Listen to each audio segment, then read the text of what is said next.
Thank you, Brack. Almost a year. Jesus fucking Christ. I cannot believe that I've been partnered, well, not partnered, affiliate for a year. That's ridiculous.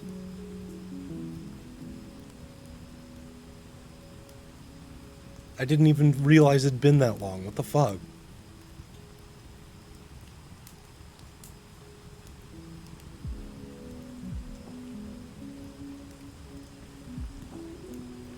Also, yeah, hello KO, hello Breck, hello System, hello XM, hello Havoc. Welcome everybody. Brack, I am not doing reading on VR chat this time, I'm sorry. You won't be able to cause shenanigans this time. As much fun as it was before, I'd like to do some reading without my VR headset on. Move my microphone around a little bit. Give myself a better vantage to read from. Just relaxing. Alright, good. That is the whole idea of this stream. Got some chill lo-fi in the background. I've got some wind, some rain, some fire crackles, some cricket sounds. Let me know if all the levels are okay, by the way. This is a little experimental. Yeah, it's really rough to try and read a book with a VR headset on my face. And yeah, no blue cryptid. I'm sorry.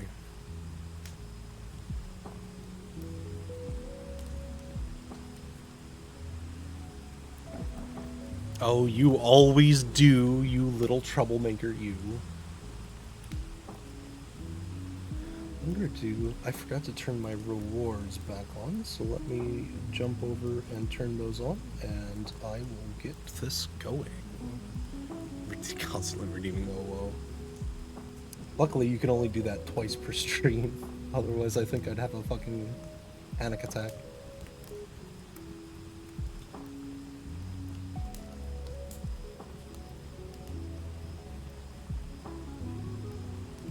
Let's see. Throw something on, make something fall on me on, and OO speak on. Alright. Hello, Havoc.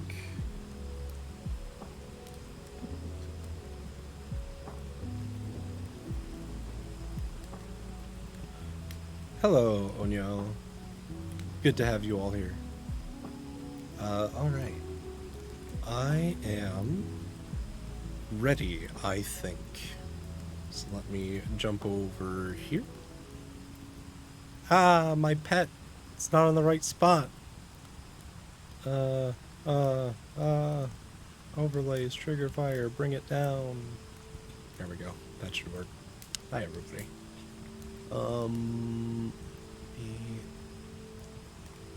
Rotate myself a bit.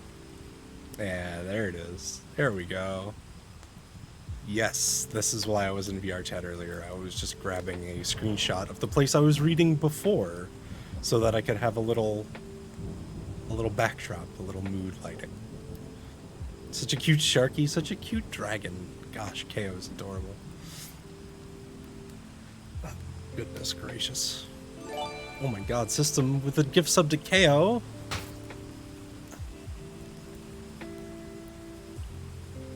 Thank you, XM, for the fall on me, Redeem.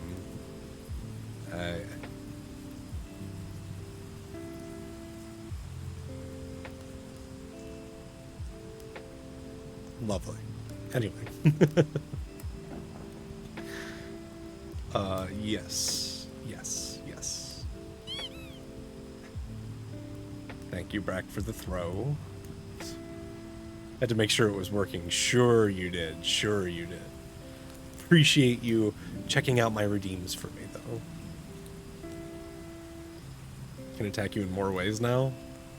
Would rather you not. Used to have this map as your homeworld. Love it. Yeah, me too. This is my home when I load into VR chat, and it's so relaxing.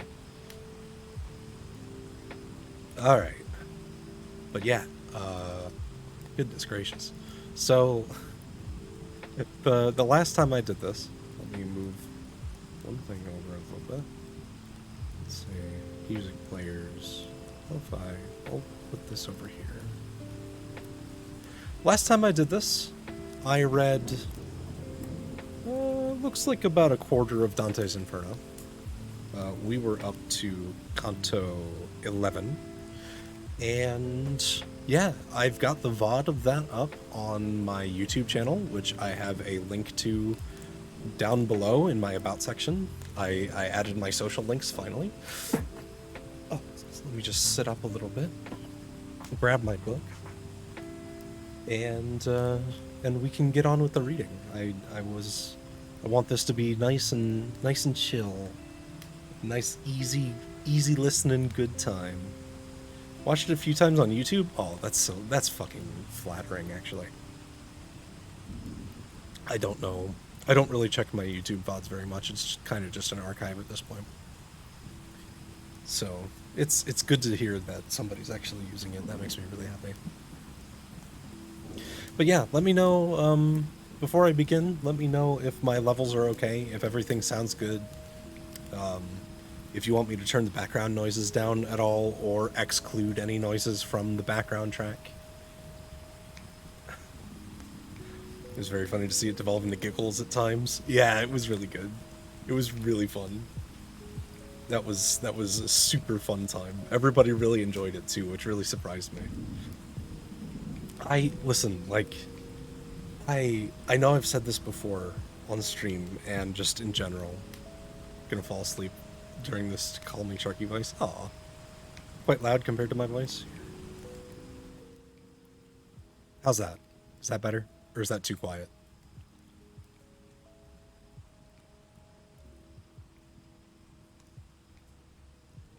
Zeds. No, wake up, Brack. We haven't started yet. Much better? Okay, excellent. But yeah, I know I've said this a few times, but I'm really not confident about my voice. I'm not confident about my reading pace or anything like that. Like, so it makes me really happy that everybody enjoyed the reading stream before as much as they did. Love that voice. God. I'll enjoy it for you. Please. At least somebody will. But yeah, I wasn't super confident with the reading stream. A lot of people had been requesting it, and I finally just was like, all right, fine, we'll give it a try. We'll see if people like it. And everybody did. Everybody loved it. So, and have been asking a lot for part 2 to the reading stream. So I'm here to deliver. Love the gentle Sharko voice. Oh. Oh God. Yep. Ow. Thank you, system, for the fish. I'll eat that later. I haven't eaten dinner yet. But I do have a little bit of vodka with me here. So, to wet the whistle, as it were. Delicious. I'm not just drinking straight vodka, by the way. I have a Moscow Mule. It's ginger beer and vodka. So anyway, I'll jump right into it. Ba-ba-ba. We were on... Love the mules? Yeah, they're really good. That's probably my favorite easy mixed drink, especially because I really like vodka, and it doesn't get me sick. Oh, thank you for the pets, cat. But yeah, here we go. Canto 11. Still in the 6th circle, Pope Anastius's tomb, Virgil on the parts of Dis they now will visit, where the modes of malice are punished, violence in the 7th circle's 3 rings, ordinary fraud in the 8th circle, and treacherous fraud in the 9th circle. Hell's previous circles, 2 through 5, as circles of incontinence, usury condemned. Just thought you were downing vodka straight up. I would die. I would actually just straight up keel over on stream if I tried to do that. Especially because, like, my medication makes alcohol hit me way harder. But I'm taking every precaution. Do not worry about me. I have everything under control. I will only be having this one drink. It's just to make myself feel a little warm.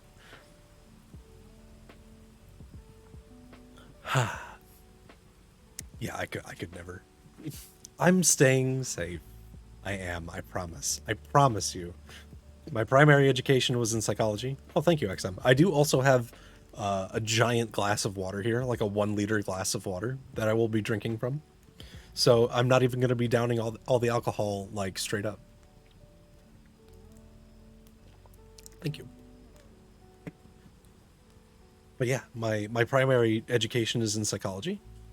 I have a 4-year degree in it, and I had a certification in running and officiating studies involving human participants. So, like, you don't have to worry about me when it comes to interacting with my medications or anything like that. All is well, promise. Down some Chucky milk. That is a good choice. You jumping on Vivi? Don't do it. All right. Anyway, let's get into the story. Let's get into Dante. 20 hydrates all wants to destroy the shark. They can't. There's a cooldown on it. Along the upper rim of a high bank, formed by a ring of massive broken boulders, we came above a crowd more cruelly pent.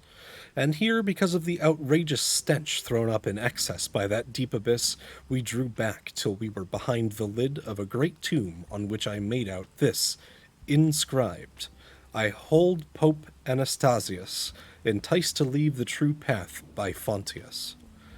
It would be better to delay the descent so that our senses may grow somewhat used to this foul stench, and then we can ignore it. So said my master, and I answered him, do find some compensation, lest this time be lost. And he, you see, I've thought of that.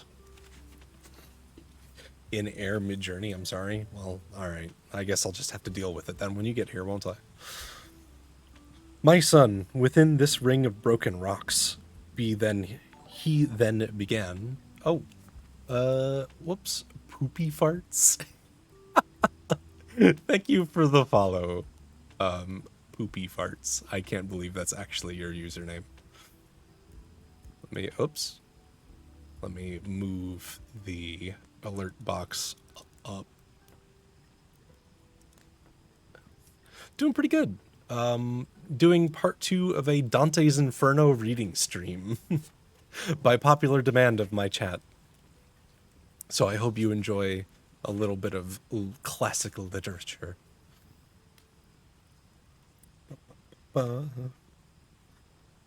My son, within this ring of broken rocks, he then began. There are 3 smaller circles, like those that you are leaving. They range down. Those circles are all full of cursed spirits, so that your seeing of them may suffice. Learn now the how and why of their confinement. Of every malice that earns hate in heaven, injustice is the end, and each such end by force or fraud brings harm to other men. Hello, Toxie. Welcome to the reading stream, my friend. However, fraud is man's peculiar vice. God finds it more displeasing, and therefore the fraudulent are lower, suffering more. The violent take all of the first circle, but since one uses force against 3 persons, that circle's built of 3 divided rings. Grab the Toxie. We do love Toxie. This is now a Toxicus appreciation stream. Everybody tell Toxicus how much you love him. To God and to oneself and to one's neighbor, I mean to them or what is theirs, one can do violence, as you shall now hear clearly. Violent death and painful wounds may be inflicted on one's neighbor. His possessions may suffer ruin, fire, and extortion. Thus, murderers and those who strike in malice, as well as plunderers and robbers, these in separated ranks the first ring racks. Awawa.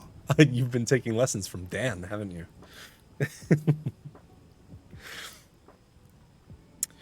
A man can set violent hands against himself or his belongings. So within the second ring represents, though uselessly, whoever would deny himself your world, gambling away, wasting his patrimony, and weeping where he should instead be happy. One can be violent against the Godhead, one's heart denying and blaspheming him, and scorning nature and the good in her. So with its sign, the smallest ring has sealed both Sodom and Cahors, and all of those who speak in passionate contempt of God. Now fraud, that eats away at every conscience, is practiced by a man against another who trusts in him, or one who has no trust. This latter may seem only to cut off the bond of love that nature forges. Thus, nestled within the second circle are hypocrisy and flattery, sorcerers and falsifiers, simony and theft, and barraters and panders like the trash. And like trash. That's some interesting phrasing. Hello, Cuckoo. But in the former way of fraud, not only the love that nature forgoes is forgotten, but added love that builds a special trust. Thus, in the tightest circle, where there is the universe's center, the seat of Dis, all traitors are consumed eternally. Master, your reasoning is clear indeed, I said. It has made plain for me the nature of this pit and the population in it. Someone say trash? You don't want to be this kind of trash, don't you? XM is already sleeping.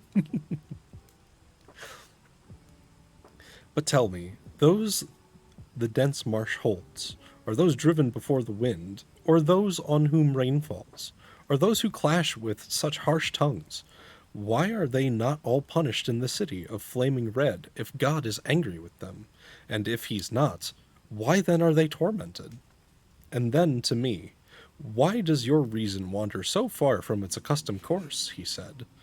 Or of what other things are you now thinking?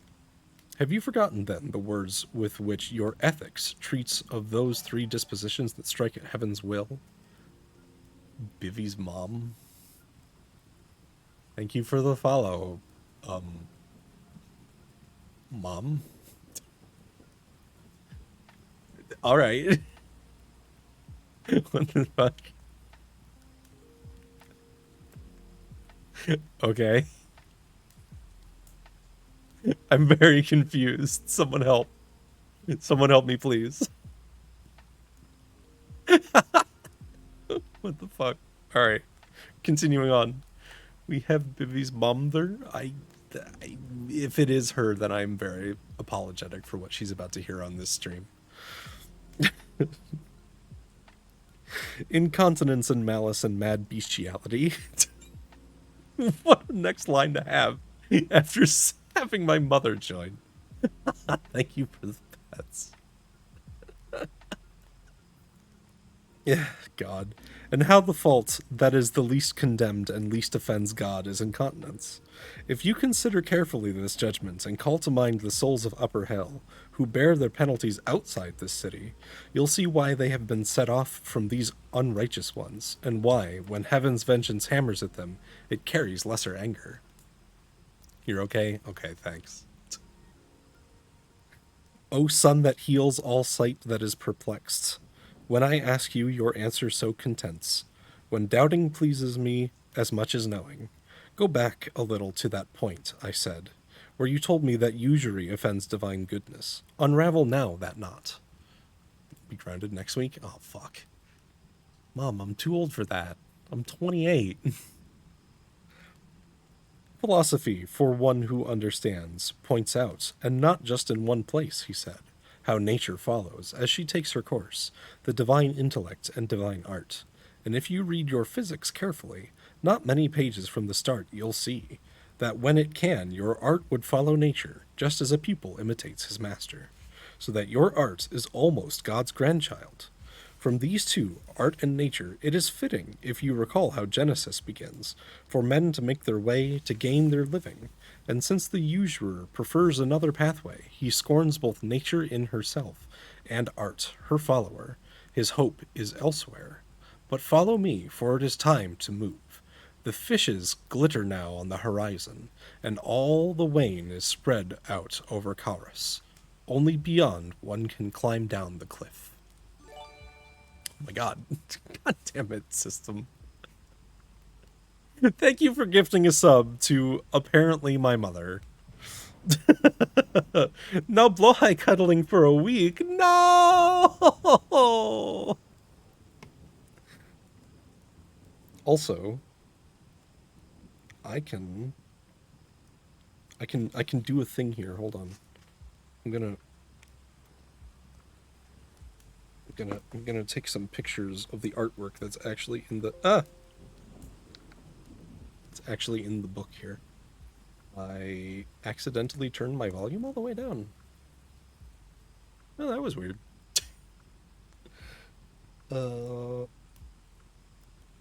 Picture. Oh, that's a penis. I have to cover that. I will I can I can take a picture without censorship to post in the Discord, I guess. All right, give me 1 second. I'm gonna stick my bookmark in the book here. I'm going to send these pictures to myself. Bup, bup, bup. What? You'll see, Brack, you'll see. My stream quality dies when I send myself pictures. There we go. Pictures. Original. Open original. Original. Save these on my desktop.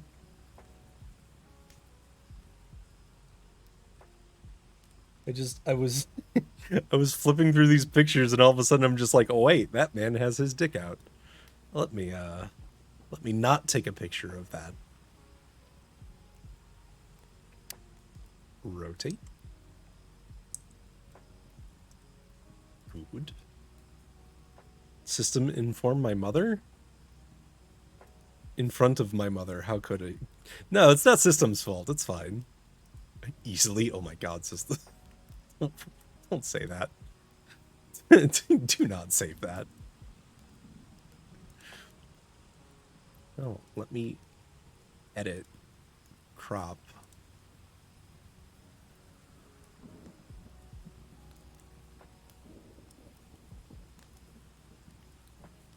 Crop these down. Say, I redeemed an OO message. Oh god, system. There is a penis in my book. There is a penis in my book.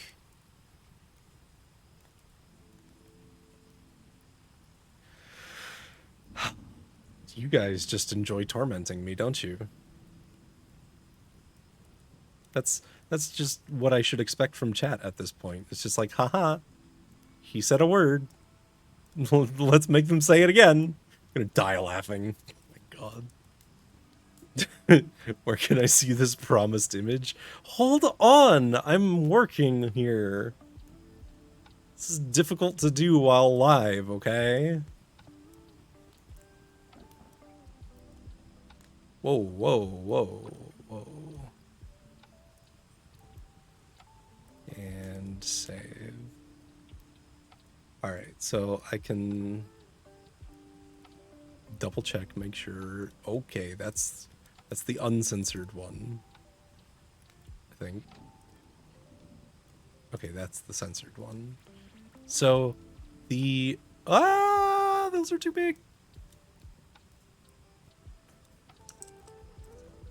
Oh my god. Fucking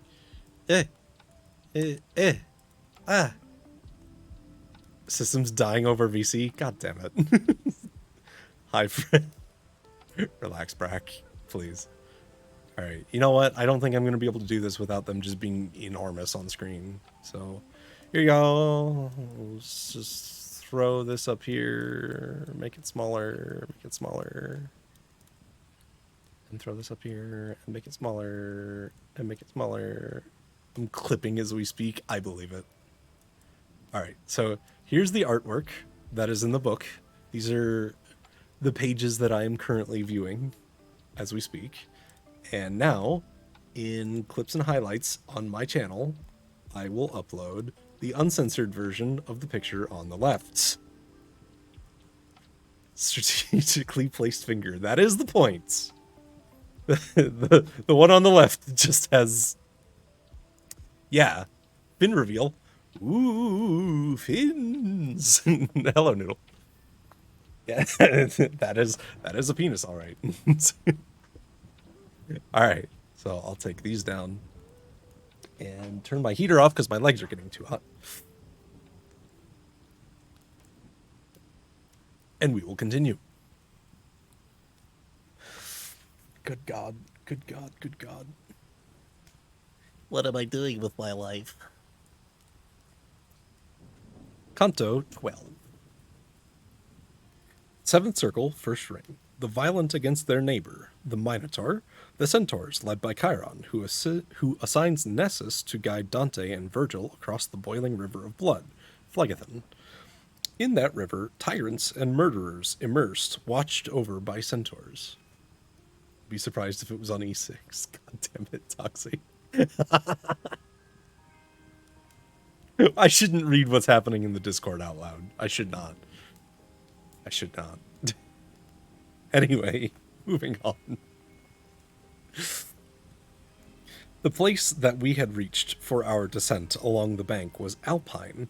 What reclined upon that bank would, too, repel all eyes, just like the toppled mass of rock that struck, because of earthquake or eroded props, the Adige on its flank, this side of Trent, where from the mountain top from which it thrust down to the plain the rock is shattered so that it permits a path for those above. Such was the passage down to that ravine, and at the edge above the cracked abyss there lay outstretched the infamy of Crete, conceived within the counterfeited cow, and catching sight of us, he bit himself like one whom fury devastates within. Turning to him, my sage cried out, "Perhaps you think this is the Duke of Athens here, who in the world above brought you your death. Be off, you beast. This man who comes has not been tutored by your sister. All he wants in coming here is to observe your torments." Just as the bull that breaks loose from its halter, the moment it receives the fatal stroke, and cannot run but plunges back and forth, so did I see the Minotaur respond, and my alert guide cried, "Run toward the pass. It's better to descend while he's berserk." And so we made our way across that heap of stones which often moved beneath my feet, because my weight was somewhat strange for them. Thank you for the pet, Soxy.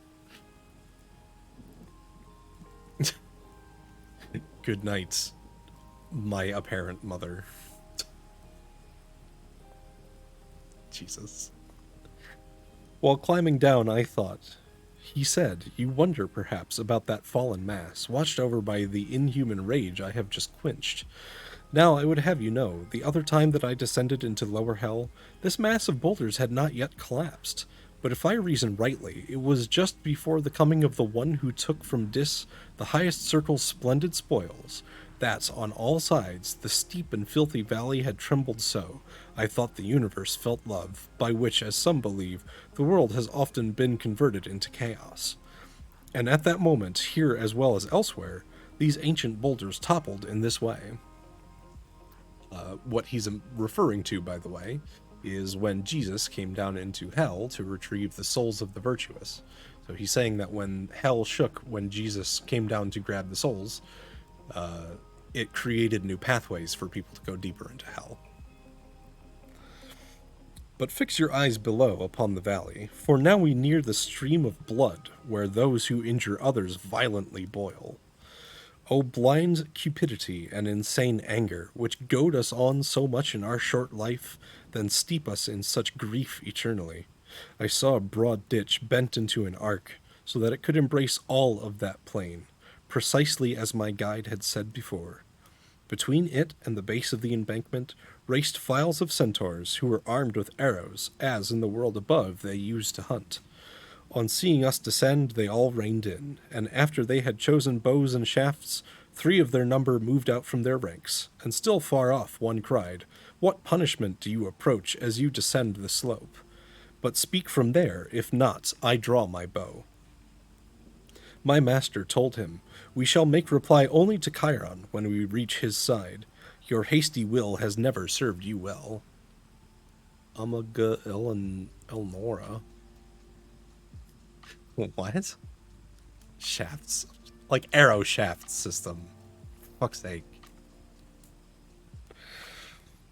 Oh, hey, Eleonora. She might be down here. You never know. Then he nudged me and said, "That one is Nessus, who died because of lovely Dianaria." I'm not good with these Greek names. And of himself wrought vengeance for himself. And in the middle, gazing at his chest, is mighty Chiron, tutor of Achilles. The third is Phulsus, who he was so frenzied. He who was so frenzied. Never heard that name before. And many thousands wheel about the moat, their arrows aimed at any soul that thrusts above the blood more than its guilt allots. Chiron. Centaur daddy. By now we had drawn near those agile beasts. Chiron drew out an arrow. With the notch he parted his beard back upon his jaws. When he'd uncovered his enormous mouth, he said to his companions, "Have you noticed how he who walks behind moves what he touches?" What am I reading, Sharky? I am reading the Divine Comedy of Dante Alighieri. We are currently on Inferno, or Inferno. Book 1 of 3 of the Divine Comedy.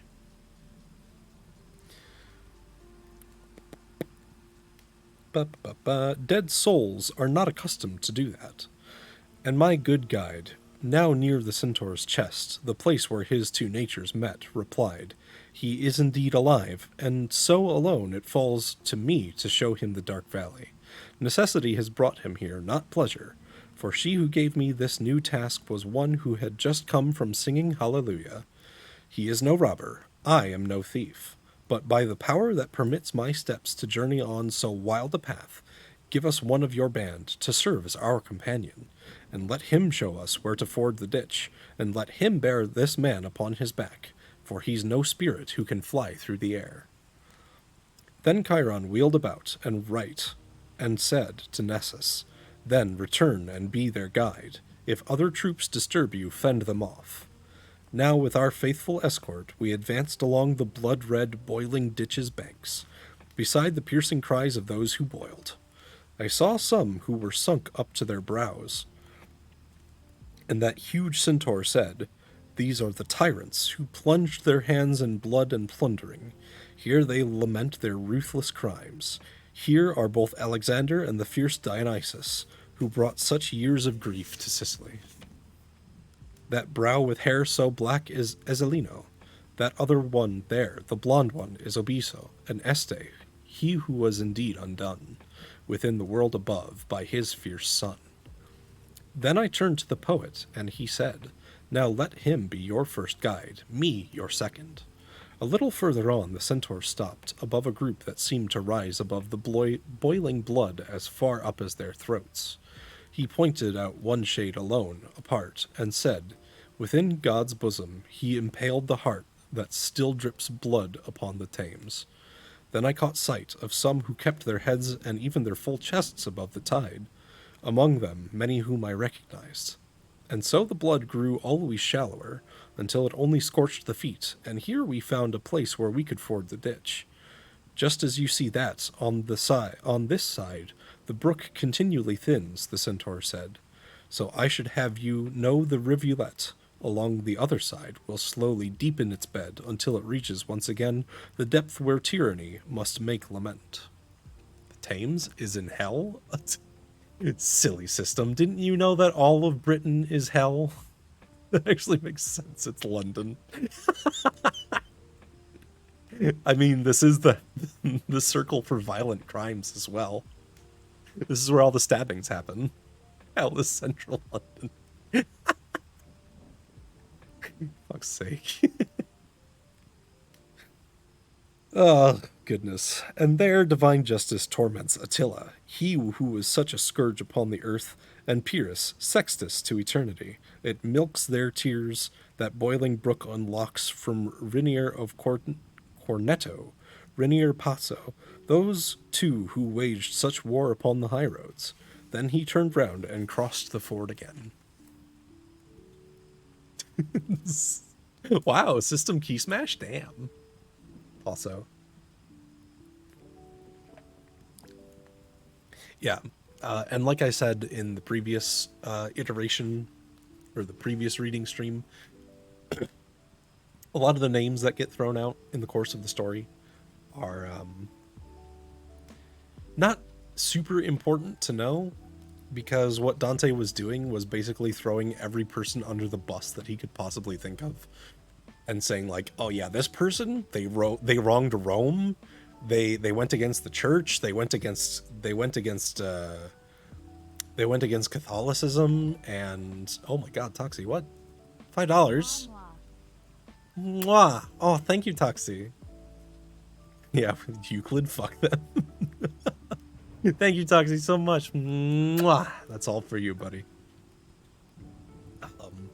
But yeah, Dante was just throwing everybody under the bus that he could possibly think of that had wronged the church, the Vatican, the Pope, or Rome in general, or Italy in general, in order to curry favor. Take that, Euclid.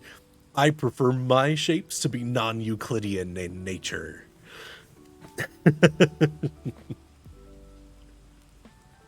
Oh, God. Give me 1 second. I have to clear my throat.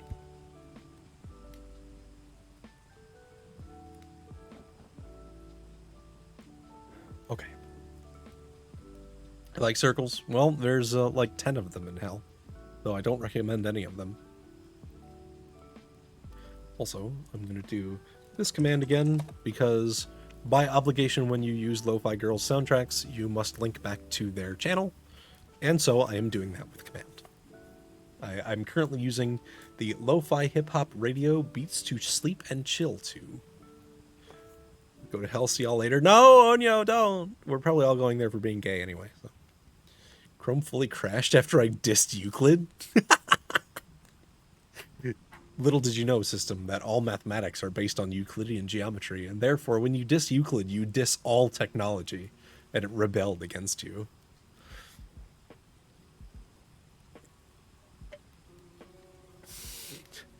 God. Anyway, moving on to Canto 13. The seventh circle, second ring. The violent against themselves, suicides, or against their possessions, squanderers. This is the circle of hell that really fucks with me, by the way. Still nice to listen to you and chill. Aw, thank you. The language in Dante's Inferno can be really archaic and difficult to understand, especially for me, a native English speaker, so I can't imagine what it's like for somebody whose English is not as strong as mine, or isn't their native language. So like, I'm glad you're just enjoying listening to me read more than anything. It honestly, a lot of it even escapes me. I'm just kind of reading words and being like, haha, yeah, that makes sense. You know what I mean? They're pretty words, though. I do like this book. I think the next time I do a reading stream, it'll be a more modern novel. Probably either Dune or maybe something else sci-fi. Maybe, I might read the Mist books. Those are good. When they say gay things in the book, words aren't real. I mean, all true, all very true. But yeah, this is, can you read Room 609? I don't know what that is. Realized at schools. Yeah, you're probably right. And it doesn't help.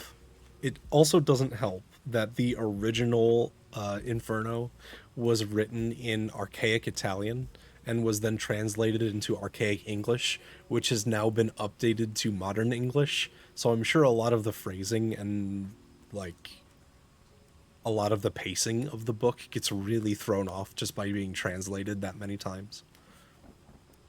A remix of the alphabet. That is technically true.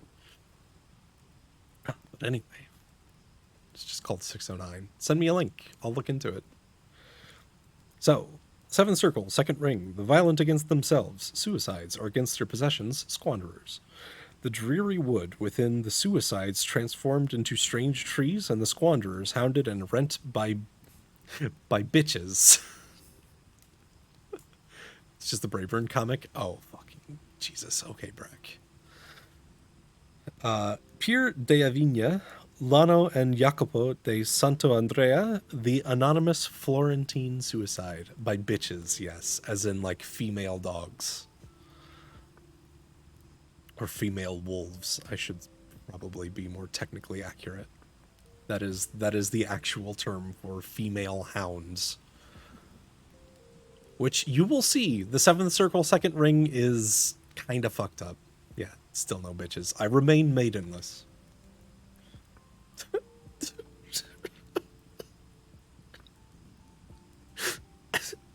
Anyway.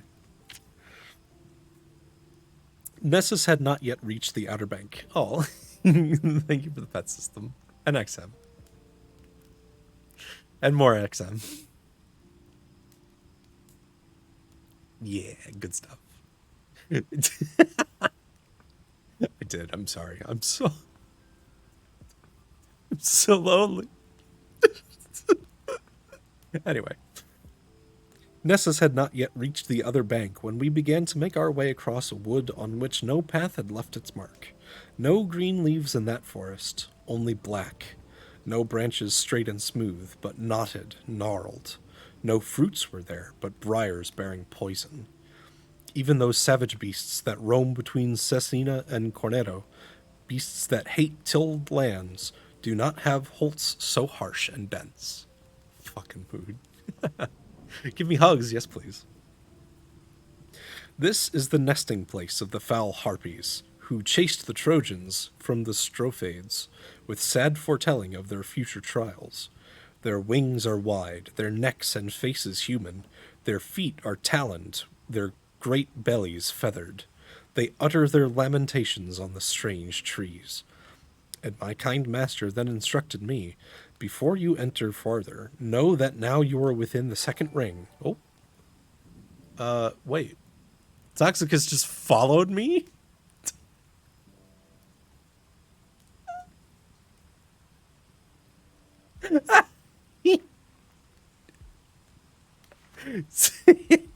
Thank you, Toxie, for the follow.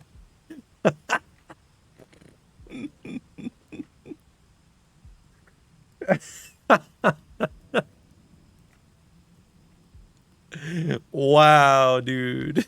It's okay, I won't razz you too hard. When you just join off of stream notifications on Discord or something, it can be kind of difficult to remember who you're following every so often. That's still funny, though. Ah, goodness. Before you enter farther, know now... Further, know that now you are within the 2nd ring and shall be here until you reach the horrid sand. Therefore, look carefully. You'll see such things as would deprive my speech of all belief. Kind of want to unfollow Sushi for a month so I can have the follow notification pop back up. I don't think it works like that, but that would be funny. I don't know what the notification is for sending a streamer a follow notification. Might be worth looking into just for fun. From every side I heard the sound of cries, but I could not see any source for them, so that in my bewilderment, I stopped. I think that he was thinking that I thought. So many voices moaned amongst those trunks from people who had been concealed from us. Therefore my master said, if you would tear a little twig from any of these plants, the thoughts you have will also be cut off. Chrome was like, no, Dante. Remember, no Russian. Then I stretched out my hand a little way, and from a great thorn bush snapped off a branch, at which its trunk cried out, why do you tear me? Crashed again. Oh my god. Stop using Chrome, just use Firefox. And then, when it had grown more dark with blood, it asked again, why do you break me off? Are you without all sentiment of pity? We were once men, and are now arid stumps. Your hand might well have shown us greater mercy, and we had we been nothing more than the souls of serpents. As from a sapling log that catches fire along one of its ends, while at the other it drips and hisses with escaping vapor, so from that broken stump issued together both words and blood, at which I let the branch fall, and I stood like one who is afraid. Crazy ass push. God. My sage said, wounded soul, if earlier he had been able to believe what he had only glimpsed within my poetry, then he would not have set his hand against you. But its incredibility made me urge him to do a deed that grieves me deeply. But tell him who you were, so that he may, to make amends, refresh your frame within the world above, where he can still return. To which the trunk, your sweet speech draws me so that I cannot be still, and may it not oppress you if I linger now and talk. Hydrate from system, I will, thank you.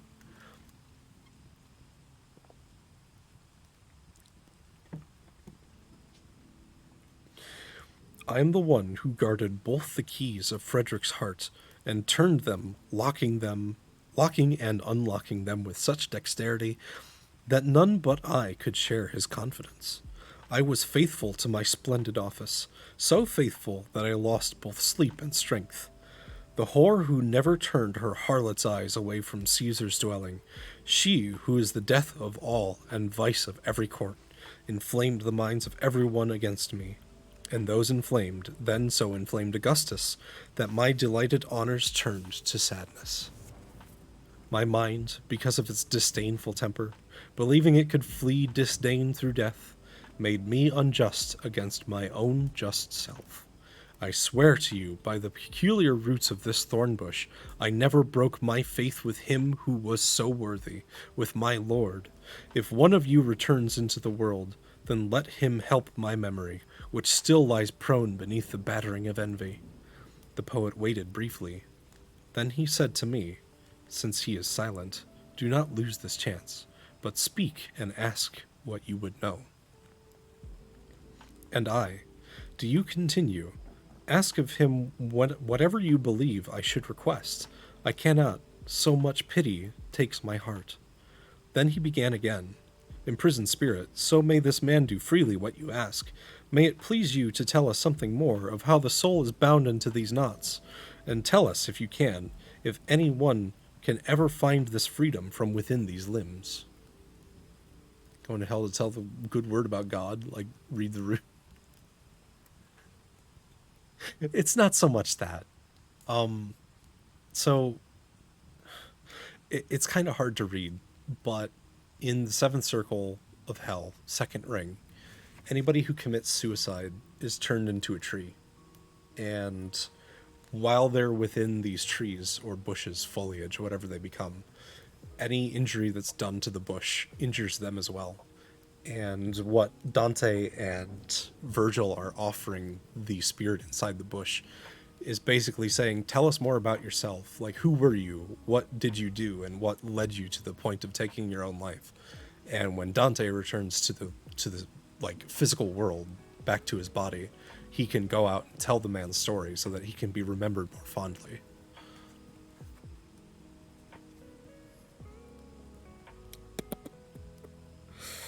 At this the trunk breathed violently. Then that wind became this voice.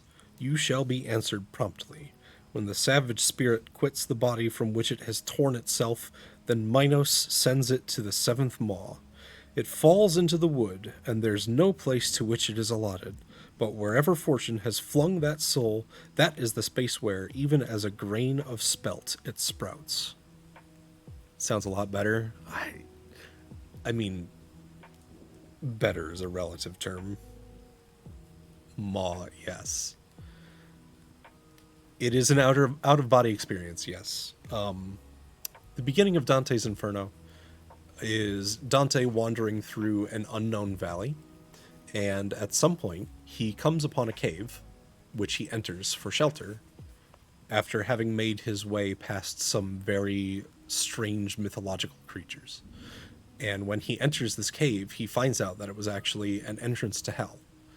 And in entering it, he leaves his body behind and becomes a wandering spirit, more or less. But he's still alive, and because of that, his soul has weight and body to it. And that's why all the people, all the spirits in hell, purgatory, and heaven are actually able to recognize that he's still alive. Like a holiday in Surrey. God. So when Dante's journey through the afterlife is over, he returns to his body and goes back out into the world to tell the story of everything that he's seen. Spring break trip, Jesus. And what the spirit just told him is that when you commit suicide and your soul is condemned to hell, it is thrown down into the seventh circle, where anywhere it lands, it sprouts into a piece of cursed foliage that forever takes the form of your body in the afterlife. Doesn't matter where it falls or how much room you have where it falls. You just, once you're there for eternity. It rises as a sapling, a wild plant, and then the harpies, feeding on its leaves, cause pain, and for that pain provide a vent. Like other souls, we shall seek out the flesh that we have left, but none of us shall wear it. It is not right for any man to have what he himself has cast aside. We'll drag our bodies here. They'll hang in this sad wood, each on the stump of its vindictive shade. And we were still intent upon the trunk, believing it had wanted to say more, when we were overtaken by a roar. Just as the hunter is aware of chase, and boar as they draw near his post, he hears the beasts, and then the branches as they crack. And there upon the left were two who, scratched and naked, fled so violently that they tore away each forest bough they passed. The one in front, now come, death, quickly come. The other shade, who had thought himself too slow, was shouting after him, Lano, your legs were not so nimble as the jousts of Topo. And then, perhaps because he'd lost his breath, he fell into one tangle with a bush.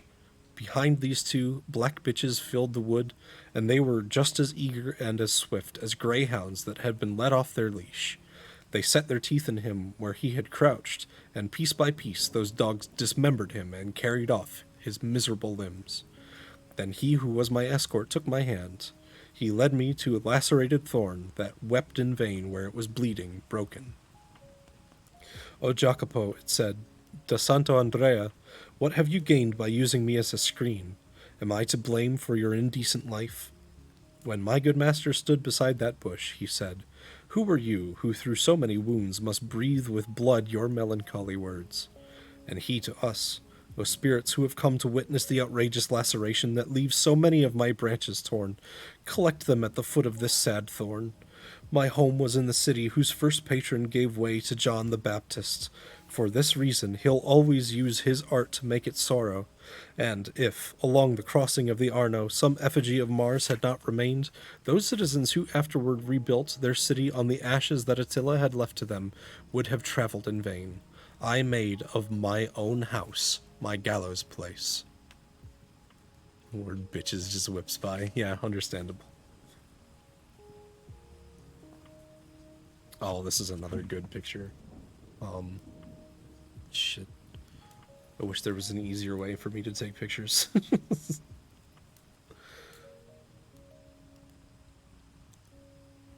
Let's see.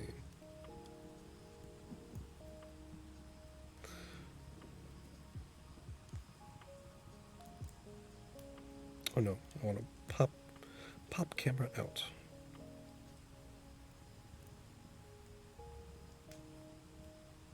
Boop. Okay. Set. Again, hello Havoc. Learn maths by just hearing Bivy explain it with his soothing, sweet voice. I wish I could. I wish I could teach you. Pop camera out. What? No, like, never mind. Don't worry about it.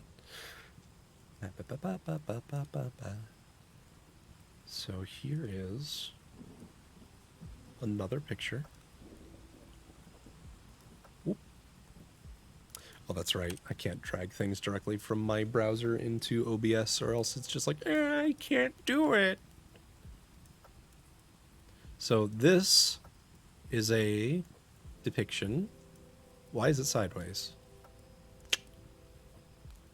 It's right side up on my camera, and in my book, pop camera just fucking yeets itself. It's not like that. Transform. Rotate 90 degrees clockwise. There it is.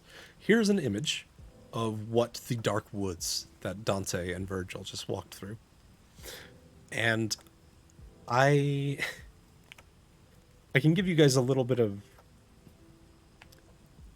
I don't know if background is the right word for it, but a little bit of clarification on why this particular section of Inferno just kind of fucks me up every time I read it. It's the implication that when you kill yourself, no matter how faithful you've been, and no matter what pain you may have been in, no matter what life circumstances you may have had, if you do something. Oh, Dark Kryptonite, thank you for the follow. I appreciate it. The implication is that no matter what condition your life is in or your health is in, if you do violence against yourself to take your own life, then it doesn't matter how faithful you've been or how much you believe in God. You're just automatically condemned to this circle of hell. And your ultimate fate is to simply sit there in silence and contemplate the life that you threw away. And the only chance that you ever have to vent those feelings is when somebody comes by to physically injure the body that was given to you. And even beyond that, your ultimate fate, when Judgment Day comes and souls are meant to be reunited with your bodies, and the rapture occurs, everybody is sorted in the final days. Since you've already been condemned to hell into this particular circle, and you've already been given your new body is this tree forevermore. And when souls are meant to be reunited with your bodies for the final days, the only thing that happens for you is that your body is hung from your branches so that you can always see the mortal coil that you left behind. And it really sticks with me. That imagery of eternal suffering is just so visceral in a way that no other imagery in this book is. And I have personal reasons for why this really hits me really, really hard that I won't get into on stream. But yeah, it's a lot. And do keep in mind that while a lot of people regard Dante's Inferno as like, if you escape by suicide, you're condemned to pain for eternity. That's exactly correct. The only way you can speak is by somebody injuring you. The only thing you can do is ruminate and lament the life that you left behind. But do keep in mind, I see people being like, this is why I left Christianity and stuff like that in chat. Do keep in mind that Dante's Inferno is not representative of the views of the Christian church or the Catholic church or the church as a whole. Dante's Inferno was written by one man trying to curry favor with Rome. And his interpretation of hell is by no means the interpretation of hell that's accepted by the wider church. So don't let this person's perception of what he believes hell to be color your perception of a religious movement as a whole.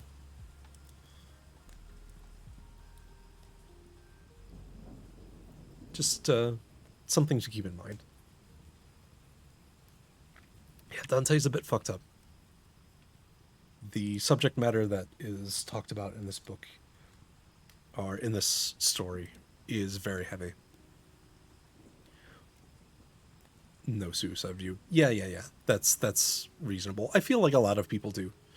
And usually the people who have that kind of view are the people who have never had to go through feeling like that was actually an option for them to get out of a circumstance that they were in. You know what I mean? It comes from a really ignorant point of view where they just believe that it's never the answer, and the people who do so are whatever you may ascribe to them.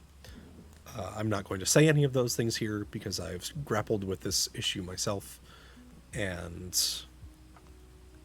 it's something that takes a lot of compassion to understand the point of view of the person who is dealing with it in the first place. And a point of view like that is just one that really lacks empathy and lacks compassion for another person's suffering. Talking about a book that's several centuries old, also very true, yes. So, yeah, don't let this one representation of what a man thinks hell to be to color your views on religion in general. Is basically what I'm the point I'm trying to bring back around here. Am I a religious person in general? That's a difficult question to answer, I think. I consider myself to be spiritual. I don't know if I consider myself to be religious. I broadly classify myself as a pagan in terms of what my belief structure is, but I don't necessarily believe in any one established religious order. I don't necessarily believe in any one established theistic view. I've kind of accumulated my religious and doctrinal views over the years based on my own experiences and my own point of view on life and the way that I think we're meant to treat each other as human beings. So, spiritual, yes. Religious, not so much. It's a really fine distinction. And I know that can really trip some people up sometimes, but yeah, I think that's the best way that I could possibly describe it.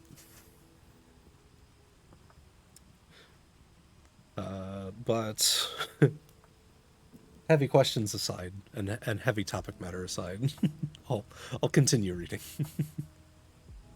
So we are on to Canto 14. A good answer. I've been asked that several times, especially because a lot of people in my life are very religious, and I was raised in a religious household. I was raised in a Catholic Christian household. I was raised with a very specific set of beliefs, set of values that my family expected me to adhere to and uphold as I got older, and it just never ended up happening. Just through my own experiences and through the experiences of people around me, I grew really disenfranchised with a lot of established religion, and I think going my own way and doing my own thing, believing my own creed, is something that's really special for me and something that I have come to appreciate a lot as I've gotten older and as my experience with the world has grown. Sushi, hello. Oh my goodness, you guys are raiding into me talking about a very heavy topic, but hello, hi everybody. Good to see you. Sorry I couldn't stick around for the whole thing, but I had a book to read. Hi, everybody. Welcome. We are reading Dante's Inferno. I did a part one of reading this in the past, and the VOD of that is up on my YouTube archive if you're interested in listening to that. But we're almost halfway through the story at this point. We just got through some very heavy subject matter, and we're talking about life, religion, and spirituality. But my goodness, hello Rex, hello Drayson, hello Nikki, hello XM, hello Illyrius. Welcome everybody. Glad you could make it. And Dragon Denton, hello. My name is Bavarius, and I am a shark, as you can see. I do a lot of variety streams. I kind of just do whatever mood takes me whenever I feel like doing it. Hello, Grendel. Every Saturday I do an art stream where I paint Warhammer miniatures, and then Sundays and Mondays I'll do gaming, I'll hang out with friends, I'll do whatever else, whatever other mood takes me. Dan and Air, hello. It does. It definitely does, system. Hillilin, oh my goodness, hello. But yeah, Dante's Inferno is a very heavy subject matter book. The entire thing is talking about a man's experience with religion and Christianity and going to hell and a lot of other things. We're reading Inferno. Yes, we're back to part 2. Hello, Leotter. Leoa. Oh, goodness gracious. But yeah, drop me a follow. Stick around if you'd like to. There's, half a book still to be read. And a lot of fun and conversations still to be had. And of course, you can tune into my other streams Sunday, Monday, or Saturday, Sunday, Monday. I skipped Saturday this week and streamed on Sunday instead, just Sunday. So I'm planning on trying to get a stream going either Tuesday or Wednesday this week. So either tomorrow or the day after. We'll see. But yeah, stay tuned. Give me a follow or join the Discord so you can get notified. And I would love to have you back. If you are new to the stream, welcome. Really appreciate you being here. And Danny with the OO. You're gonna head off. You're not even sticking around to hear me OO speak while reading Dante's Inferno for 5 minutes. You know, you're just lucky that you're really fucking cute. You know that? Stick around for OO speak. Okay, that's fair. That is very fair. Yes, thank you, Danny. And a hydrate from Kelazun. Thank you so much. Ah, my straw rotated on me as I went to take a drink. And because I called you cute. Well, it's true. Danny is very cute. Scorpia, adorable. Would smooch. All right. 5 minutes of oboe starting now. Let us continue reading Dante's Inferno with some oboe speak. Straw rotated. No. No throw things. Canto 14. The seventh circle. The third wing, the violent against God. The first zone, blasphemers. Zaxam, no, don't do this to me. 14, yes. Supine on fiery sands. Capanus, Virgil on the old man of Crete, whose streaming tears form the rivers of hell. Acheron, Phlegathon, Styx, and Cocytus. Cocytus, yes. Thank you for the pets, Snow and Dan. And also, hello, Snowy. And pets from Heroin, thank you. Sweet. Boax. Whatever. The site of Lethe postponed. Love of our native city overcame me. I gathered up the scattered boughs and gave them back to him whose voice was spent already. From there we reached the boundary that divides the second from the third wing, and the site of a dread work that justice had devised. To make these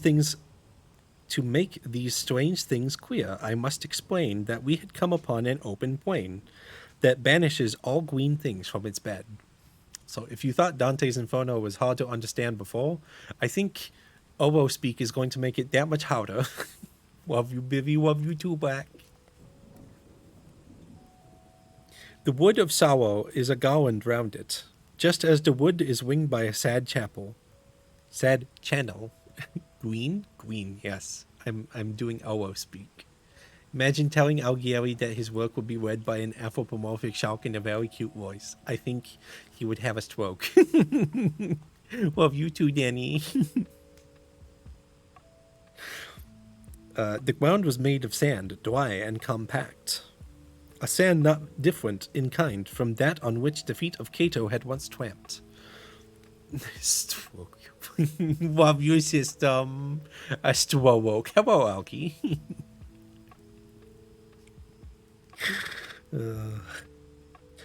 O vengeance of the Lord, how you should be dreaded by everyone who can now read whatever was made manifest to me. Alki, yes, hello.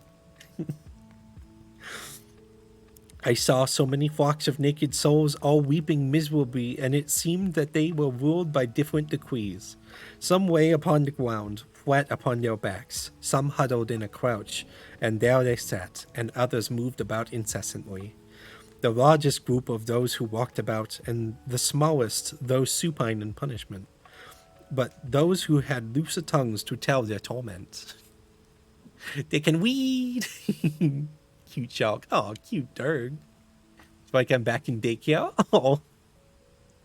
I can't with the voice. You're just so cute I can smooch you. You already did smooch me, Toxine. I give you another one. Mwah. Above that plain of sand, distended flakes of fire showered down. Their fall was slow, as snow descends on Alps when no wind blows. Vivi always so cute I could smooch them. Aw. Smoochies. Smoochies for all the cuties in chat, which is all of you. Mwah.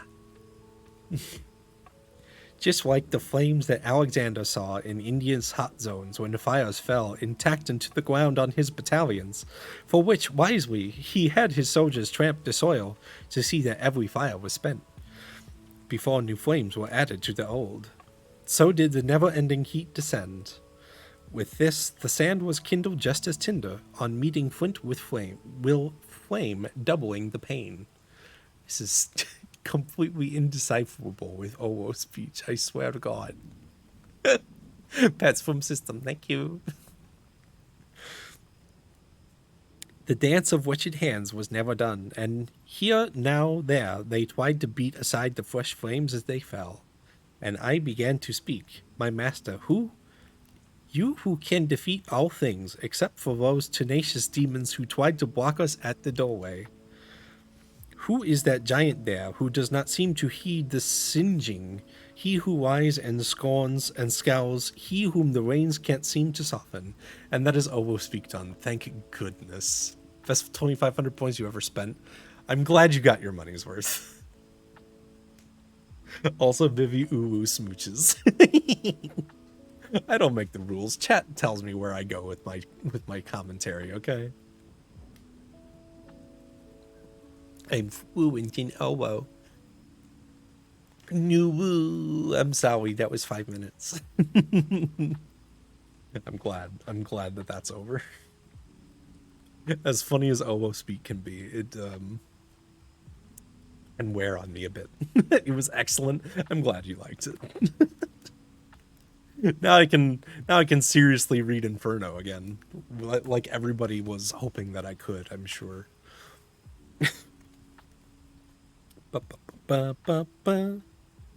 Excellent. Oh, thank you. And he himself, on noticing that I was querying my guide about him, cried, "That which I was in life I am in death. Though Jove wear out the smith from whom he took in wrath the keen-edged thunderbolt with which on my last day I was to be transfixed. Or if he tire the others one by one in Mongibello on the sooty forge, while bellowing, 'Oh, help, good Vulcan, help!' just as he did when there was war at Phlegra, and casts his shafts at me with all his force, not even then would he have happy vengeance." Then did my guide speak with such vehemence as I had never heard him use before. "O Capaneus, for your arrogance that is not quenched, you're punished all the more. No torture other than your own madness could offer pain enough to match your wrath."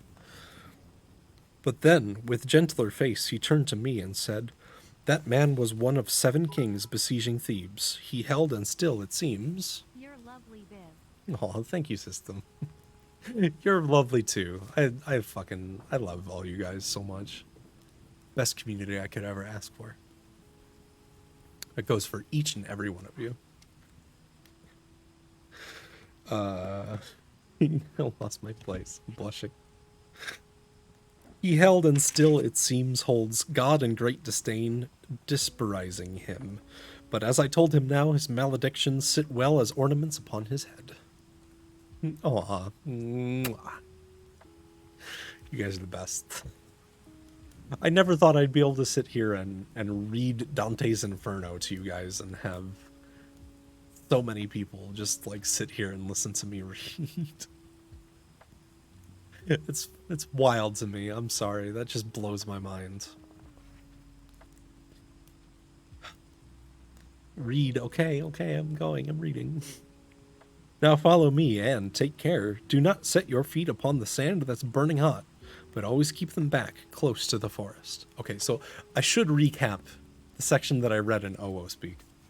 Basically, as they exited the suicide forest, Dante and Virgil came upon a giant flat plain that was full of sand. And from above, in the sandy plain, there's an ever showering down of embers and flame from the sky. And as the embers shower down on people, they catch the sand and the people that they fall on fire. And there are 3 types of people. There are some who lay flat on their backs against the ground, which is what supine means. It means to lay flat on your back. There are some who trudge around slowly, and then there are others who run around on the sand restlessly and with great energy. And the creature that they are currently yelling at is the head of one of Greek mythology's titans, I believe, who is the source of all the flames in the air. So there's your recap. So what Virgil is telling Dante here is be careful not to get yourself caught on fire, more or less. Yeah, thank you. You're welcome. I'm getting to the parts that I'm more familiar with, so I can go into a little bit more detail on what's actually happening in the story. In silence, we had reached a place where flowed a slender watercourse out of the wood, a stream whose redness makes me shudder still. As from the Bulicame pours a brook whose waters then are shared by prostitutes, so did this stream run down across the sand. Its bed and both its banks were made of stone, together with the slopes along its shores, so that I saw our passageway lay there. Among all other things that I have shown you since we first made our way across the gate, whose threshold is forbidden to no one, no thing has yet been witnessed by your eyes as notable as this red rivulet. Don't burn, great advice. Whoopsie erupts in flames. That's basically what he's telling him not to do, yeah. No thing has been witnessed by your eyes as notable as this red rivulet, which quenches every flame that burns above it. These words were spoken by my guide. At this, I begged him to bestow the food for which he had already given me the craving. A devastated land lies in the mid-sea, a land that is called Crete, he answered me. Under its king, the world once lived chastely. Within that land there was a mountain, blessed with leaves and waters, and they called it Ida. But it is withered now, like some old thing. It once was chosen as a trusted cradle by Rhea for her son, to hide him better when he cried out. She had her servants clamor within the mountain. Well, there was a period there. When he cried out, she had her servants clamor. Within the mountain is a huge old man who stands erect, his back turned toward Damietta, and looks at Rome as if it were his mirror. The old man's head is fashioned of fine gold. The purest silver forms his arms and chest, but he is made of brass down to the cleft. Below that point he is of choicest iron, except for his right foot made of baked clay, and he rests more on this than on the left. Each part of him, except the gold, is cracked, and down that fissure there are tears that drip. When gathered, they pierce through that cavern's floor, and crossing rocks into this valley form the Acheron, the Styx, and the Phlegethon. God damn it, system. Erect, yes, as it's standing upright. And they make their way down this tight channel, and the point past which there's no descent. They form Cocytus. Since you are to see what the pool is, I'll not describe it here. Me standing upright. Yeah, right.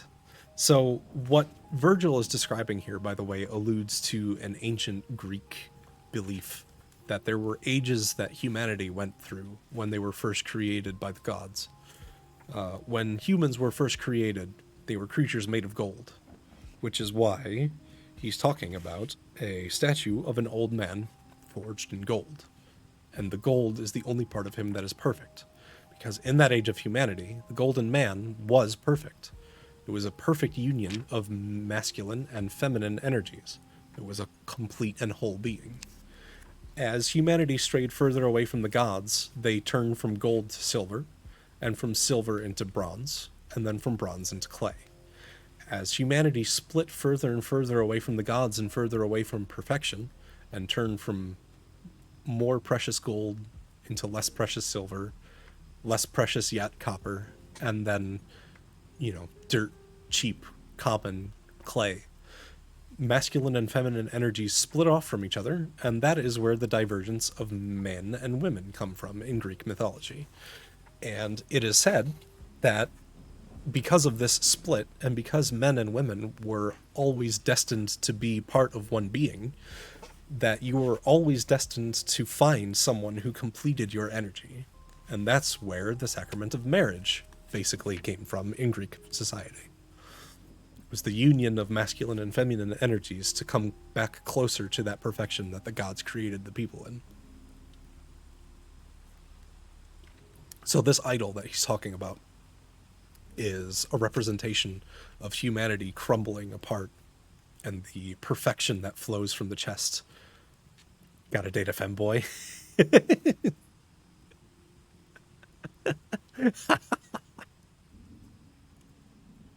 You do you, Leo. If that's what makes you feel like you're coming closer to God's perfection, then you do you. The Howie matrimonium marriage. Yes. Femboy fishing. Yeah. Love femboy fishing. Listen. There's a big shark right here. I'm already a fish. I'll take the bait. Just fish for me. Let's go to Femboy Hooters. Fuck yeah, dude. Let's go. Oh, this is not the conversation I expected to have after detailing the fucking history of Greek creation mythos. Goodness. Reading Dante's Inferno and Femboy Hooters. Let's fucking go. What kind of bait should we use to catch a bivvy? Promise me that you'll give me, like, head pats and head rubs, and then I'll be happy. Let me have a nibble. Stop. Think of a few baits. Tail. Fuck yeah. Ah, pets. Thank you. Oh my goodness. Toxie. Air. Toxie. Toxie. More pets. Art of Malchus. Shut up, system. Be quiet. I'm not a cat, Onya. Goodness, so many pets. Thank you, Drayson, and thank you, Q. System, I'm timing you out. You say shit like that again. Thank you for the pets. God. Anyway, continuing on before I get dragged into Malekith hell again. What's my bait then? I told you, head pats. Blah, blah, blah, blah. Oh, okay, now you're speaking my language. Oh, and I asked him, but if the rivulet must follow such a course down from our world, why can we see it only at this boundary? And he to me, you know this place is round, and though the way that you have come is long, and always towards the left and toward the bottom, you still have not completed all the circle. So that, if something new appears to us, it need not bring such wonder to your face. And I again, Master, where's Phlegethon, and where's Lethe? Lethe? Lethe. You omit the second, and say this rain of tears has formed the first. I'm pleased indeed, he said, with all your questions, yet one of them might well have found its answer already, when you saw the red stream boiling. You shall see Lethe, but past this abyss, there where the spirits go to cleanse themselves, when their repented guilt is set aside. Then he declared, the time has come to quit this wood. See that you follow close behind me. These margins form a path that does not scorch, and over them all flaming vapor is quenched. Lethe. Lethe. Lethe. That is one of the legendary rivers in Greek mythology that flowed through Hades, the underworld. The waters of the Lethe flowed through the plains of Elysium, and the waters of the Lethe were said to erase one's memory of their past life when they drank from it, so that those who rested in Elysium could drink of its waters and forever enjoyed the splendors of paradise, where they were treated like royalty, more or less. The rivers Styx and Phlegethon are two of the other legendary rivers of the Greek underworld. Correct us on the whole god of death thing. What, regarding Hades? Because if that's what you're referring to, then yes, you're correct. Hades, yeah, alright. Hades is not the god of death in Greek mythology. He is the god of the underworld. He was not responsible for reaping souls and bringing them to the afterlife. That was Thanatos, who was one of the children of Nyx. Hades was simply responsible for overseeing the underworld and making sure that all of the souls got to the places where they were supposed to be once they were delivered to him. So Hades is not the god of death. That is Thanatos. Hades does not control the die or the speed at which lobsters die. I know the meme you're referring to, system.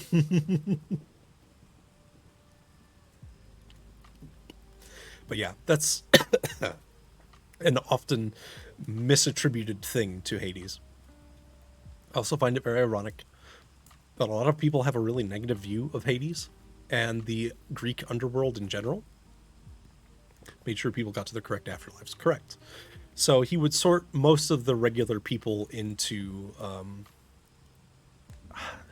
the names of all the different planes in the underworld escape me at the moment. But he would sort all the people where they were supposed to go once he received them from Chiron as they crossed the River Styx. The River Styx was the delineation between the material world and the afterlife. In order to cross the River Styx, when you were buried, you had to have coins put over your eyes so that when your spirit arrived, going to the bad one, you'll be fine. You won't go to Tartarus. Tartarus was reserved specifically for like the really awful people and also the Titans, which is where Zeus and the rest of the Greek pantheon who existed at the time locked the Titans away. Elysium is the champion's afterlife. That is correct. You're a Titan? Oh shit. Well, that means Zeus is coming for you, Leo. I hope you're correct, or I hope you're ready. I'm reading Dante's Inferno and also espousing knowledge about the Greek afterlife in the process, because a lot of it draws from the Greek afterlife. Oh no, Zeus, please don't come for me. Yes, we're reading Dante's Inferno today. But yeah, Hades just slotted people into the correct afterlives once he received them. Chiron would carry the souls across the River Styx when they paid with the coins that were placed over their eyes. If a soul never had coins placed on their eyes, then they forever had to wait at the junction between Styx and the afterlife, and it was torment. It's Tartarus, Asphodel, and Elysium. I think you're correct. Is Asphodel the bad one then? I can't remember the specifics. I don't think you have a choice. I hate waiting for the fairy. Luckily, Chiron was pretty quick with his job. All these chips near seals is basically the wrath of Zeus. Dante's vision of hell is basically what Greeks thought the underworld was. It was a fusion of Christian-inspired imagery and classical Greek and Roman mythology. So Alighieri's visions of hell were kind of his own interpretation of what he believed them to be based upon the cultures that he was raised with, which was Roman culture and Christian culture. So he kind of he tried to blend everything together into a really coherent vision. And for the most part, it really does work. I think most people's associations with hell, like 90-ish% of people's associations with hell, basically fall in line with what's represented in Alighieri's Inferno. Asphodel is for basic bitches. It might be. It might be that Asphodel is for the regular person, Tartarus is for the especially heinous, and Elysium, I know for a fact, is reserved for the heroes that would go there when they died a heroic death. Have a lovely stream. Thank you, Danny. Thank you for stopping by and redeeming OWO and being a lovely cutie. Mwah. Hope you have a lovely sleep. Didn't know Starbucks was in hell too? What? Wait, what? What is that supposed to mean? Oh, basic bitches. God damn it. Oh, goodness. So yeah, that's I think that's the basics of Greek mythology that I can really expound upon here. Asphodel's horrible place with lava and fire everywhere. Yeah. They changed it so that the river Phlegethon is like a river of flame and lava, when I believe in reality the river Styx, when it flowed into Phlegethon, just became like more turbulent. because Styx flowed into Phlegethon, which flowed into the Lethe, if memory serves correctly. So, yeah, Dante was really just trying to blend all the ideals that people would be familiar with and put them into something that they could envision more easily. And for the most part, this vision of hell is the one that's stuck around, I think, at least in certain parts. What people often fail to realize, or, well, I don't know if it's fail to realize exactly, but in Dante's vision of hell, not everything is fire and brimstone. The first 5 levels of hell are very barren and desolate. There's not a lot of fire. It's not really hot either. It's just kind of a miserable place to be. It doesn't really get hot until you get into the third circle of the 7th level. Brimstone is a volcanic stone that's formed by cooling of magma, so it's very often associated with hot things, just like Birmingham. Yeah, right. So most people just think of the fire and brimstone parts. But in Alighieri's interpretation of hell, the first 5 levels are really barren. The 5th level especially is the city of Dis, which is actually like a fully formed and built city of sinners. Then levels 6 and 7 get progressively hotter. At the end of level 7 and transitioning into level 8, it actually gets colder. Brimstone is an item in Binding of Isaac, which is a giant blood laser. Dis nuts. Oh my god. Okay. But yeah, it actually begins to get colder once you get past the 7th level of hell into the 8th and 9th level. And do they get as hot as you? Never. Because I'm cold as fuck, baby. I would say self-burn, but I think I just self-froze. God damn it. Oh, Jesus. So yeah, in the 8th and 9th level, it actually gets progressively colder. And not to spoil anything, but it's because... Spoilers for this 500-year-old book. Cute frozen fish stick. Hell yeah. At the very bottom of the pit of hell is Satan himself. Lucifer, stuck in a lake of ice. And the reason it's so cold is because Satan is eternally flapping his wings. And the giant movements of air currents actually help to cool the air down such to a degree that the 9th level of hell, where the most egregious betrayers of trust are kept, is frozen solid. And the punishment of the people there is to be submerged in various levels of frozen water and encased in blocks of ice while creatures come by to pick and feast on their brains. And the 3 biggest sinners, 2 of whom you will definitely be familiar with, are actually being chewed on by Satan himself. Because in Dante's interpretation, Satan has 3 heads. Judas is one of them, yes. Judas is being chewed on by the biggest head of Satan. Hitler is not one. Hitler did not exist when Dante was alive. Judas is one, and Brutus is another, the man who stabbed and murdered Caesar in the Senate.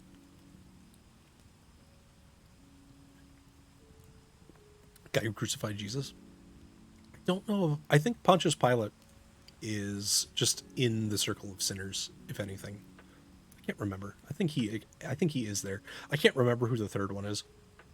I think the third person who's being chewed on is somebody who did something really bad against the papalate, or the papal lineage, since the entire book is him trying to suck the Pope's dick, basically. It's me, sister. No, not Leo. I can't believe Leo's in hell. Cain, since he was the first murderer. It might actually be Cain. You might be right. We'll have to see when we get there, and I can look up the names if I don't recognize one of them. And yeah, Toxie, you're right. Chat alternating between asking questions and cherishing me. That's fucking precious. Leo's an evil little guy. He's just a little chaos gremlin. Causing mischief. Stealing socks. Oh, goodness. All right. I think that was enough of a sidetrack.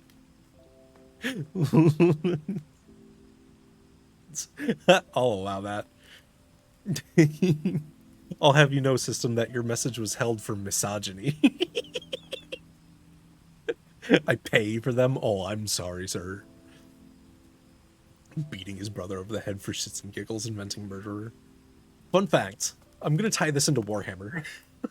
Because of fucking course I'm gonna tie this into Warhammer. In the Warhammer universe, in the Warhammer 40k mythos, 3 out of the 4 chaos gods were born from human acts of depravity on the planet Earth. And one of the biggest demons who has ever spawned, I can't remember the name of it off the top of my head, but it was a demon that was spawned from the spite and hatefulness that occurred when Cain beat Abel to death with a rock. And I think that is fucking hilarious. The collective acts of barbarism in the Christian Crusades in the Middle East is what spawned Khorne. The massive amounts of pestilence and death that occurred from Abel dies, spoiler. I'm sorry. Be someone to death out of spite, relatable. Fuck yeah. Terraria lore. Oh my god. So Khorne was born from the barbarism of the Christian Crusades in the Middle East. Nurgle was born from the pestilence and death that was occurring from the bubonic plague in Europe. And I forget exactly what caused Tzeentch to come into existence.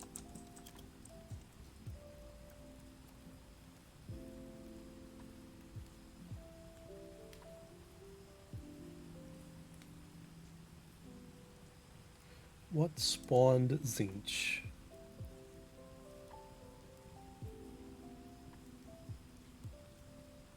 Can I find it on the Warhammer wiki? It's like the first death ever. Yes. Just collateral damage. Yeah, it's no big deal. You know, just spawning horrible cosmic entities of pain and suffering. Tzeentch.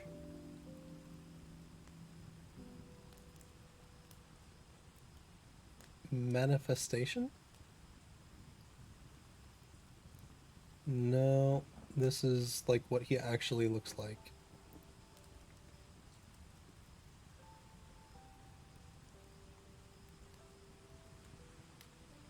Sorcery, got a fate and schemes.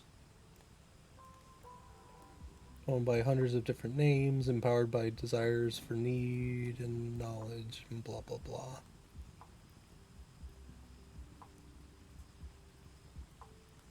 Shit. I'm not gonna be able to sort through this and find it in a timely fashion on stream. I'll have to look when I've got some time. Lovely chaps to have tea with. Oh my god. Except the teacher hasn't lost all their passion yet. True. It's very true. You know, I actually was a substitute teacher for a time.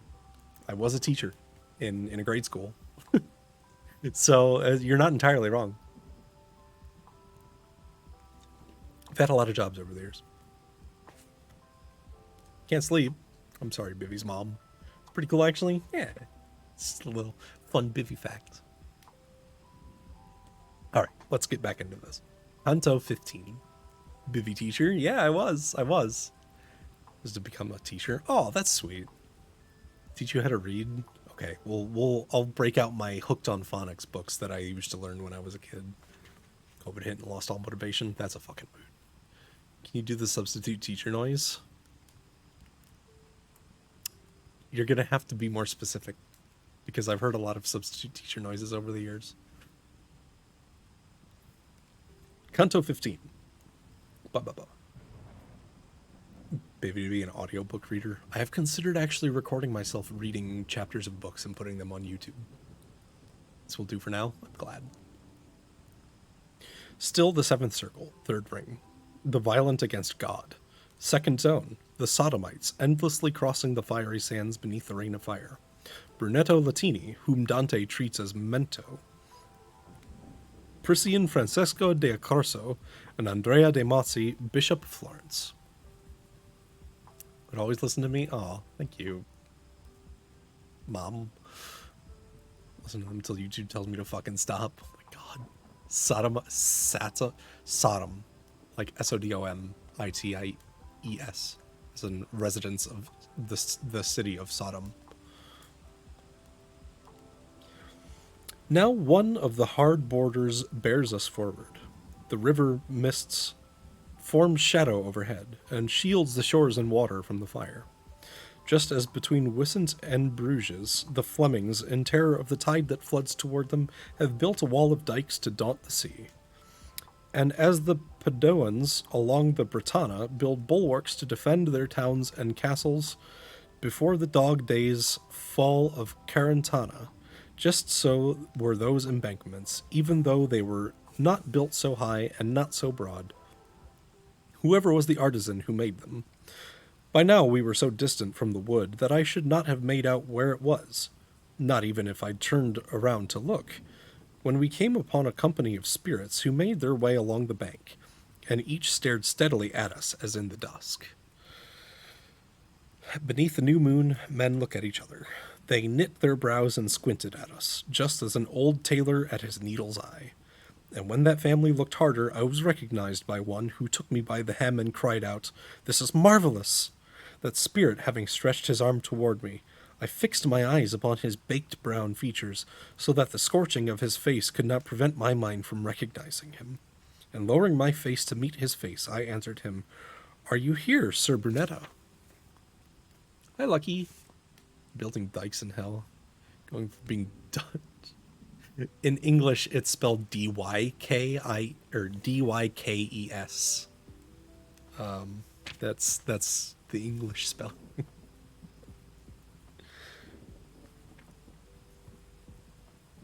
And he, "My son, do not mind if Brunetto Latino lingers for you a while. Wow. Lingers for a while with you, and lets the file he's with pass on ahead. I said, with all my strength I pray you stay, and if you'd have me rest a while with you, I shall, if that please him with whom I go.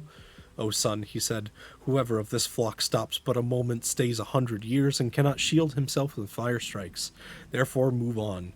Below, but close. I'll follow, and then I shall rejoin my company, who go lamenting their eternal sorrows." I did not dare to leave my path for his own level, but I walked with head bent low as does a man who goes in reverence. And he began, "What destiny or chance has led you here before your last day came, and who is he who shows you the way?" Reason for damnation, Dutch. Thank you for the hydrate, Soxy.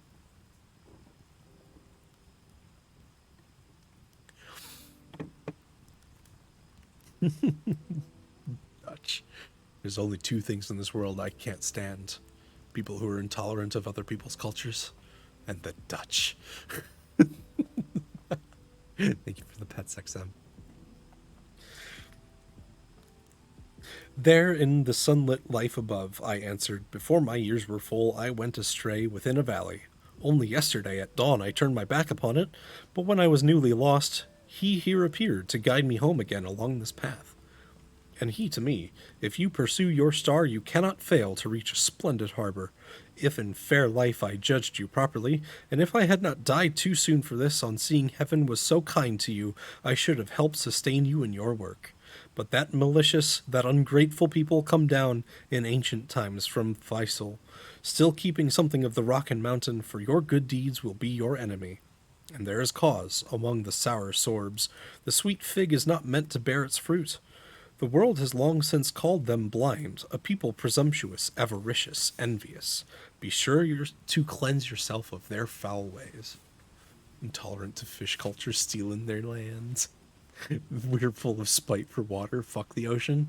Wow, just telling fuck the ocean to a shark. Can't believe the balls on this man. "Your fortune holds in store such honor for you. One party and the other will be hungry for you, but keep the grass far from the goat. For let the beasts of Faisal find forage among themselves, and leave the plant alone, if still among their dung it rises up, in which there lives again the sacred seed of those few Romans who remained in Florence when such a nest of wickedness was built. If my desire were answered totally, I said to Sir Bernetto, you'd still be among, not banished from, humanity.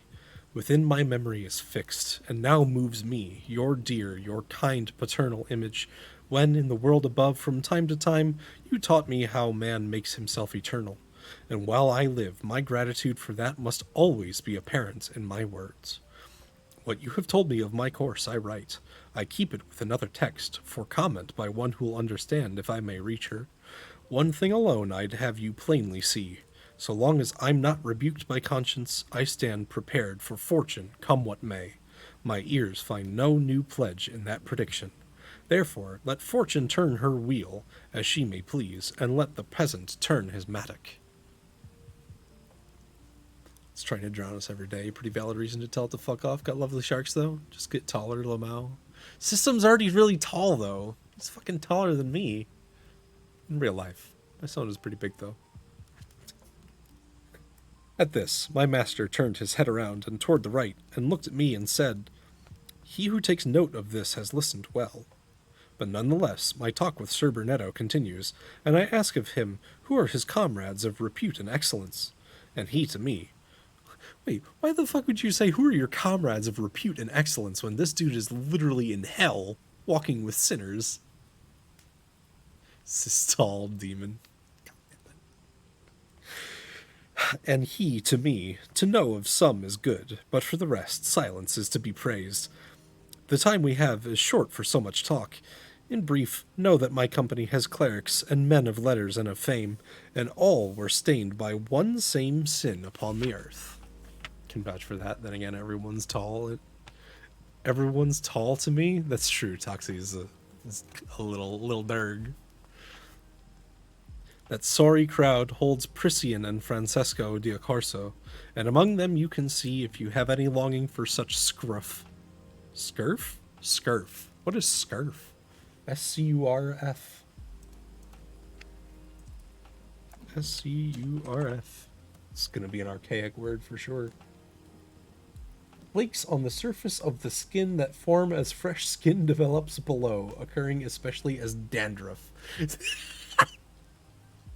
This man literally called this dude dandruff flakes. What a fucking savage insult to call a man dandruff flakes. Dandruff ass loser. Oh my god, is that a Curva cutie in my chat room? Hello, Kirby. Mwah. Kisses for you. Exclamation point Curval. Oh, goodness gracious. Scurf. Cat's awake. Oh, yeah. Curb. Yeah, there it is. Thank you, system. It's the other kitty. Curval Pog. The one the servant of his servants sent from the Arno to the Bacleon's banks, and there he left his tendons strained by sin. I would say more, but both my walk and words must not be longer, for beyond I see new smoke emerging from the sandy bed. Now people come with whom I must not be. Let my tesoro, in which I still live, be precious to you, and I ask no more. And then he turned and seemed like one of those who race across the fields to win the green cloth at Verona. Of those runners, he appeared to be the winner, not the loser. More pictures. One of them has a corpse. Actually, both of them have corpses in them, so I can't show them on stream. Oh, goodness gracious. So before I forget, what are we reading? We are reading Dante's Inferno by Dante Alighieri. Do another command for music, so I am adhering to the terms and conditions of using Lo-Fi Girl. Curve, what the fuck? I didn't know your tail was bleached. Canto 16. Oh wait, a stretch from system. Oh goodness, thank you. Oh. That's good. That's really good.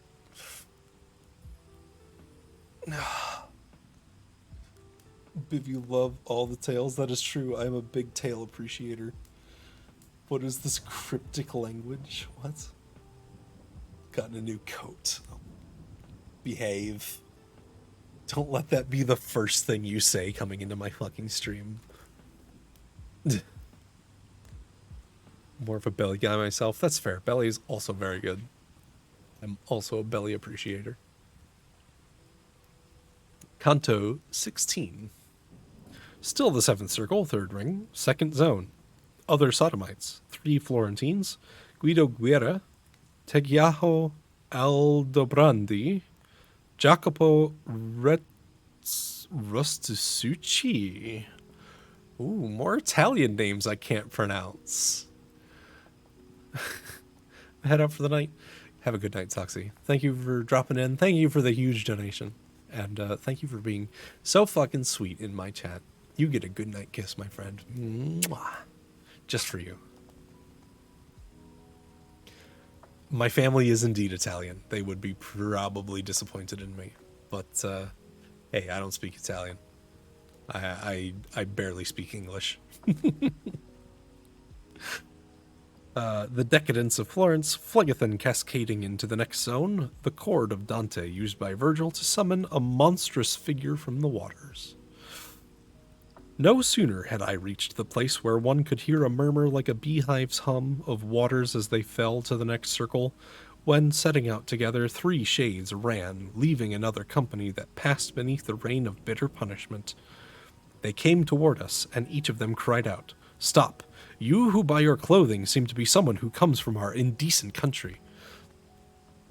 Ah me, what wounds I saw upon their limbs, wounds new and old, wounds that the flames seared in.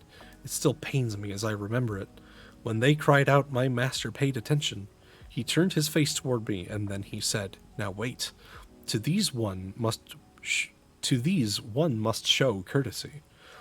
And were it not the nature of this place for shafts of fire to fall, I'd say that haste was seemlier for you than those 3.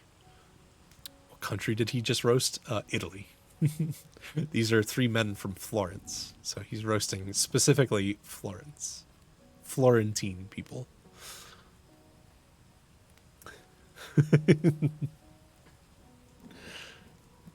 Curve, what the fuck kind of emo chain is that? What the fuck?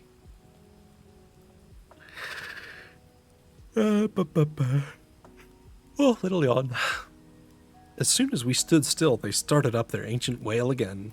And when they reached us, they formed a wheel, all 3 of them together. As champions, naked, oiled, will always do, each studying the grip that serves him best, before the blows and wounds begin to fall. While wheeling so, each one made sure his face was turned to me, so that their necks opposed their feet in one uninterrupted flow.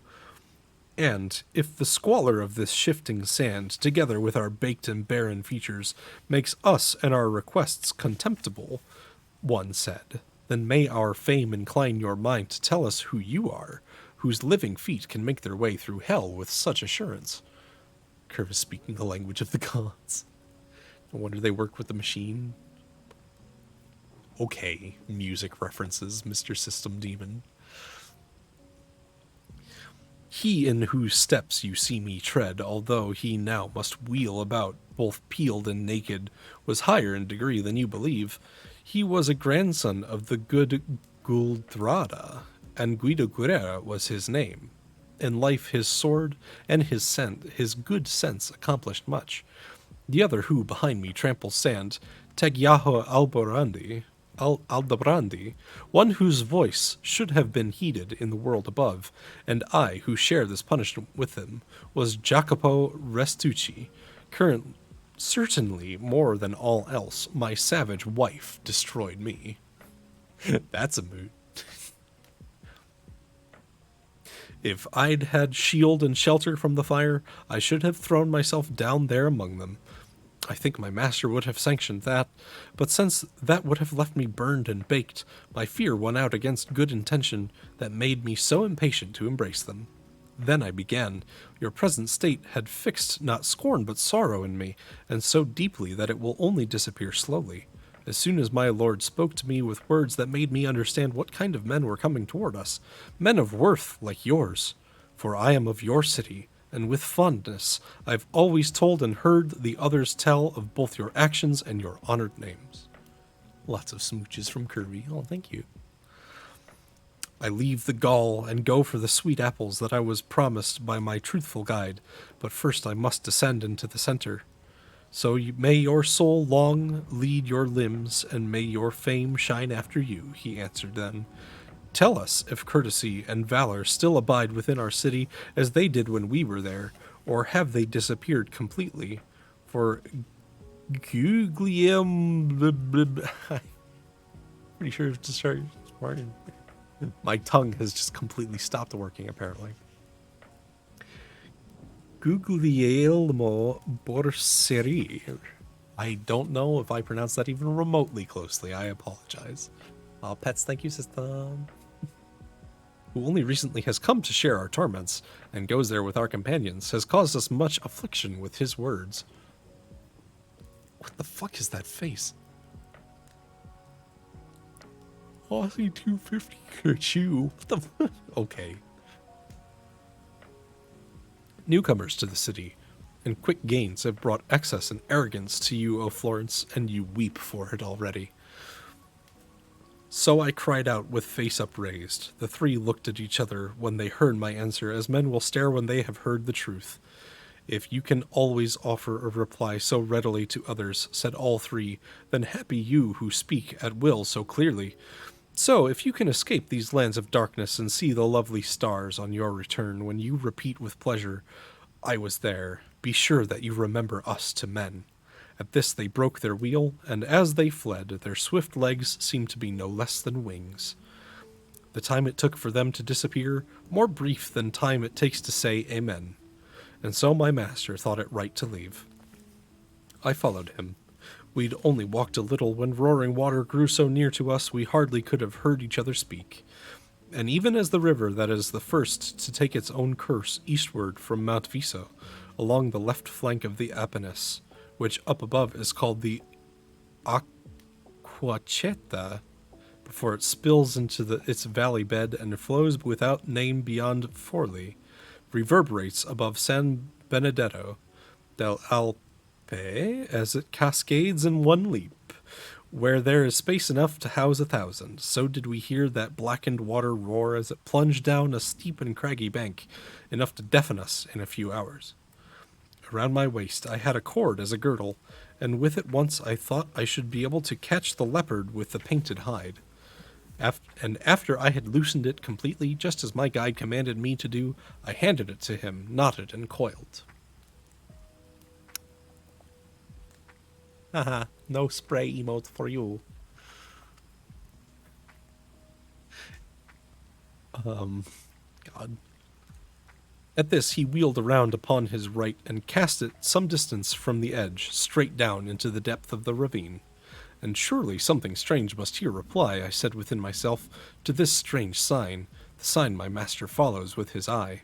Ah, how much care men ought to exercise with those whose penetrating intellect can see our thoughts, not just our outer act. He said to me, now there will soon emerge and what I await, and what your thought has conjured. It soon must be discovered to your sight.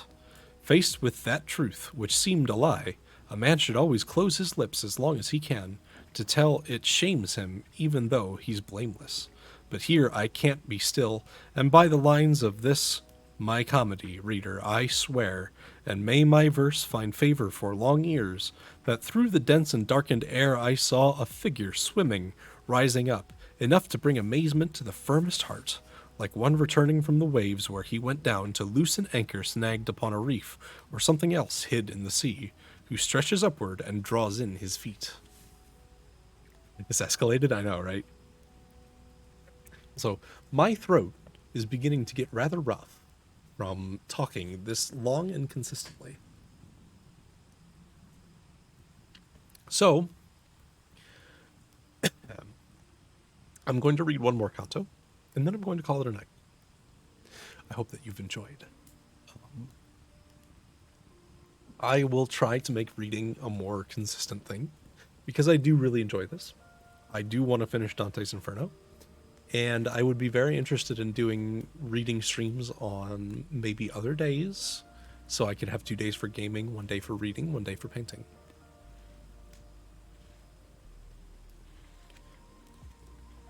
Jesus Christ, Curve. I mean, System, once you spend enough time around her, you get used to this kind of thing, and it becomes very normal.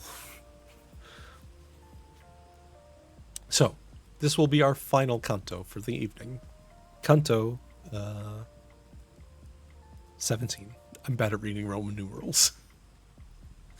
The Monster Garrion, the 7th circle, 3rd ring, 3rd zone. The violent against nature and art, users. Each sealed beneath the rain of fire with a purse, bearing his family's heraldic emblem around his neck. Descent to the 8th circle on the back of Garrion.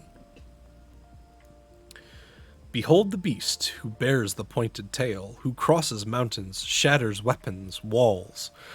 Behold the one whose stench fills all the world. So did my guide begin to speak to me, and then he signaled him to come ashore, close to the end of those stone passageways, and he came on that filthy effigy of fraud, and landed with his head and torso, but did not draw his tail onto the bank. The face he wore was that of a just man, so gracious was his features' outer semblance, and all his trunk the body of a serpent. He had 2 paws, with hair up to the armpits. His back and chest, as well as both flanks, had been adorned with twining knots and circlets. No Turks or Tartars ever fashioned fabrics more colorful in background and relief, nor had Arachne ever loomed such webs. As boats will sometimes lie along the shore, with part of them on land and part in water, and just as there among the guzzling Germans the beaver sets himself when he means war, so did that squalid beast lie on the margin of stone that serves as the border for the sand. And all his tail was quivering in the void, while twisting upward its envenomed fork, which had a tip just like a scorpion's. My guide said, now we'd better bend our path a little, till we reach as far as that malicious beast which crouches over there.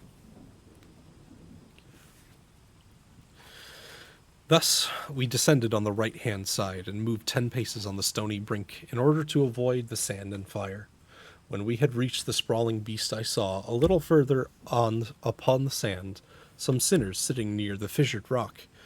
And here my master said to me, so that you may experience this ring in full, go now and see the state in which they are, but keep your conversation with them brief. Till you return, I'll parley with the beast, to see if he can lend us strong shoulders. Curve, what the fuck? Don't curse my chat.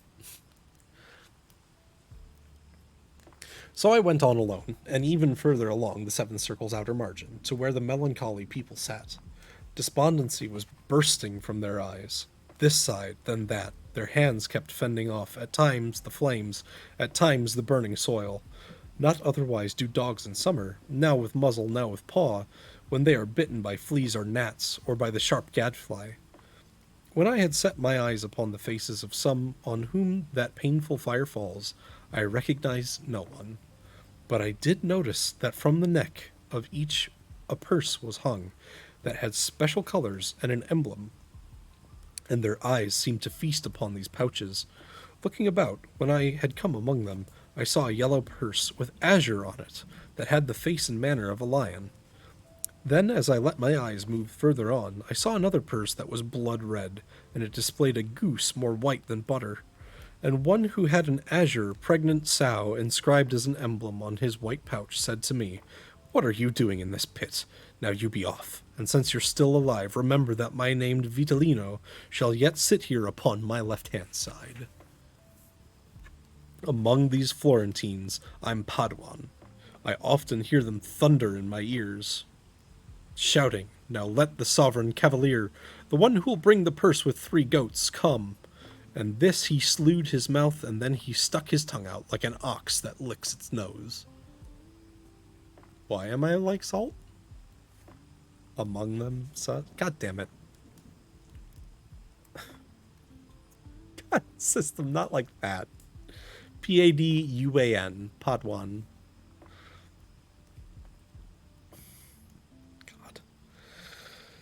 And I, afraid that any longer might anger him who'd warned me to be brief, made my way back from those exhausted souls. I found my guide, who had already climbed upon the back of that brute animal, and he told me, "Be strong and daring now, for our descent is by this kind of stairs. You mount in front. I want to be between, so that the tail can't do you any harm." As one who feels the quartan fever near and shivers with his nails already blue, the sight of shade enough to make him shudder, so I became when I had heard these words.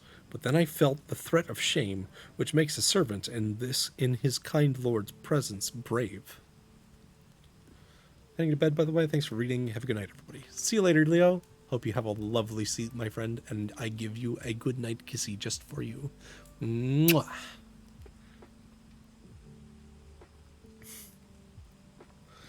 I settled down on those enormous shoulders. I wished to say, and yet my voice did not come as I thought, "See that you hold me tight." But he who other times and other dangers sustained me just as soon as I had mounted, clasped me with his arms and propped me up. Blush! Just for that, you get another kissy. Mwah. My rose petal. Aww. Oh, that's so sweet. That's adorable. Oh. I wish I had such a way with words.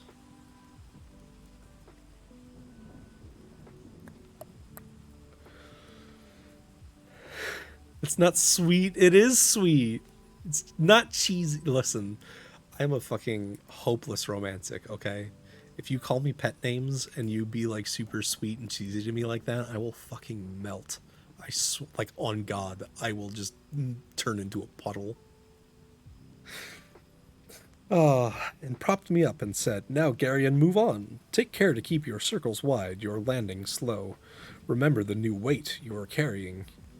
Just like a boat that, starting from its moorings, moves backwards, so that beast took off, and when he felt himself completely clear, he turned his tail to where his chest had been, and, having stretched it, moved like an eel, and with his paws gathered in the air. Sweet just like my sweet ass.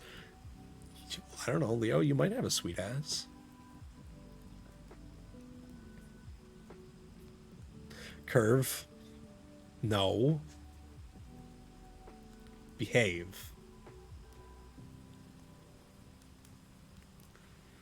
Pet names break me. Oh, yeah, they fucking destroy me.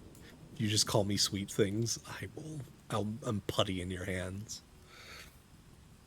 I do not think that there was a greater fear in Phaethon when he let his reins go free, for which the sky, as one still sees, was scorched, nor in poor Icarus, when he could feel his sides unwinged because the wax was melting, his father shouting to him, "That way's wrong," than was in me when, on all sides, I saw that I was in the air, and everything had faded from my sight except the beast. My candle in the dark, my strength, and the second part to my heart, I bid thee farewell. Bivdo, listen. Leo, if you said that to me, there's a very real possibility that I would key smash. That's how much pet names get to me. Don't tell anyone. Okay, your secret is safe with me.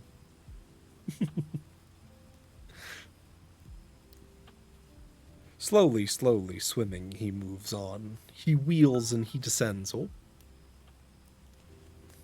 Hey, bye, Various. Just wanted to say you're an awesome streamer. You make your viewers Aw. smile and giggle. Keep up the awesome work and never let anyone tell you different. Please don't stop. Never stop. Always be you. Always be true. You Oh my adorable goodness. being. Less than 3. Oh. Thank you. That's so sweet. My God. That's... Oh. Thank you so much. That actually means a lot to me. I just, I started doing this as like a hobby, you know what I mean? I just wanted to hang out with people, meet new people, do new things. I figured I was going to be playing games and reading books and painting models and all that other kind of stuff. And if I was going to be doing it anyway, I might as well be doing it with people that I like spending time with, you know what I mean? And when I first started streaming, I was streaming to an audience of 0. My audience was literally nobody. People would stop in for like 5 minutes, check me out, and then leave. But then I came into this community, and I've gotten so many incredible friends and supporters and people who have cheered me on every step of the way. And I genuinely can't thank all of you guys enough. The fact that, oh fuck, hi Lux. Oh, you're catching me in the middle of being sappy and then also probably going to raid soon. I'm great. You're great. Thank you, KO. But no, genuinely, just the fact that I can do this and the fact I can do this and share this time with you and share these hobbies with you and the things that I would have been doing for myself. Everyone just sleep with my cute face regardless. Oh, you're such a sweetheart, Lux. Thank you. Good night, Leo. I hope you really have a good night. But yeah, just the fact that I can do this as a side thing and spend this time with you guys and share this time with you, share my hobbies and my interests, and just feel so comfortable in bearing myself in my totality to all of you is maybe one of the best experiences that I've ever had the pleasure of experiencing. Just in the last year of, well, it's almost been 14 months of hanging out with Sushi and Nikki and seeing everybody over there and meeting so many lovely people and so many friends. It's just been amazing. It's been incredible, and it genuinely has changed my life for the better. And this last year of streaming and getting to spend time with everybody and meeting new people and sharing my interests and hobbies with everybody has been something that I've really been dying to do for a really long time. And the fact that I can do this with all of you and that I can bring so much happiness to you means the world to me. It really does. I don't know where I'd be without you guys, and I mean that from the bottom of my heart. You're some of the best friends I could have and the best community I could ever fucking ask for. And I don't know what I'd do without you guys anymore. Everybody here's become such a big part of my life that I couldn't imagine doing anything else or being anywhere else. Not to get fucking mega sappy on you or choke myself up or anything, which I did choke myself up a little bit, I'm sorry. But Jesus. Oh, Lux. You guys are just, you're the best. Really, that's all I can say. That's all I can ever say. And I could never thank any of you enough. And I could never make up for all the joy and happiness that everybody has brought into my life. The fact that I can make you guys happy is the only thing I can do in return and the only thing I could ever ask for. Oh. While I'm crying, the tears make my face itchy. Oh, Leo.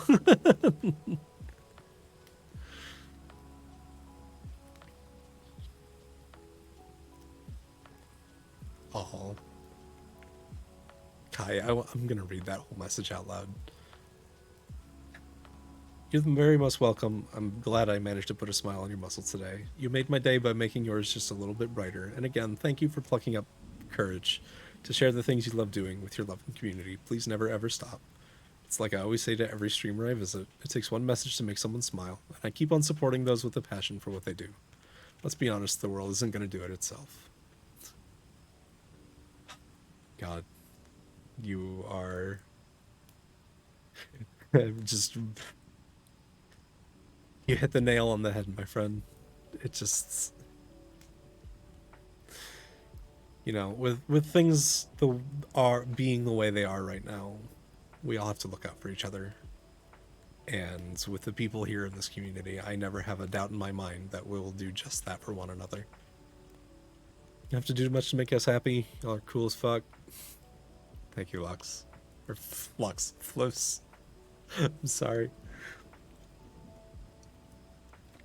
God damn. I didn't even get all the way through the kanto, and now I'm all fucking teary-eyed.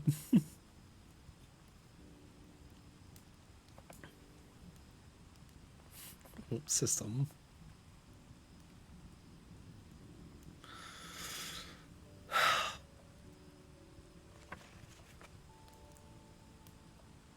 I don't even know what to say.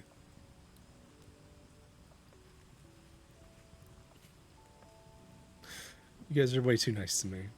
That's... I think that's all I can say. Let me finish this kanto, and then I'll say a few more words, and then I'll send you guys off to somebody else for the rest of the evening.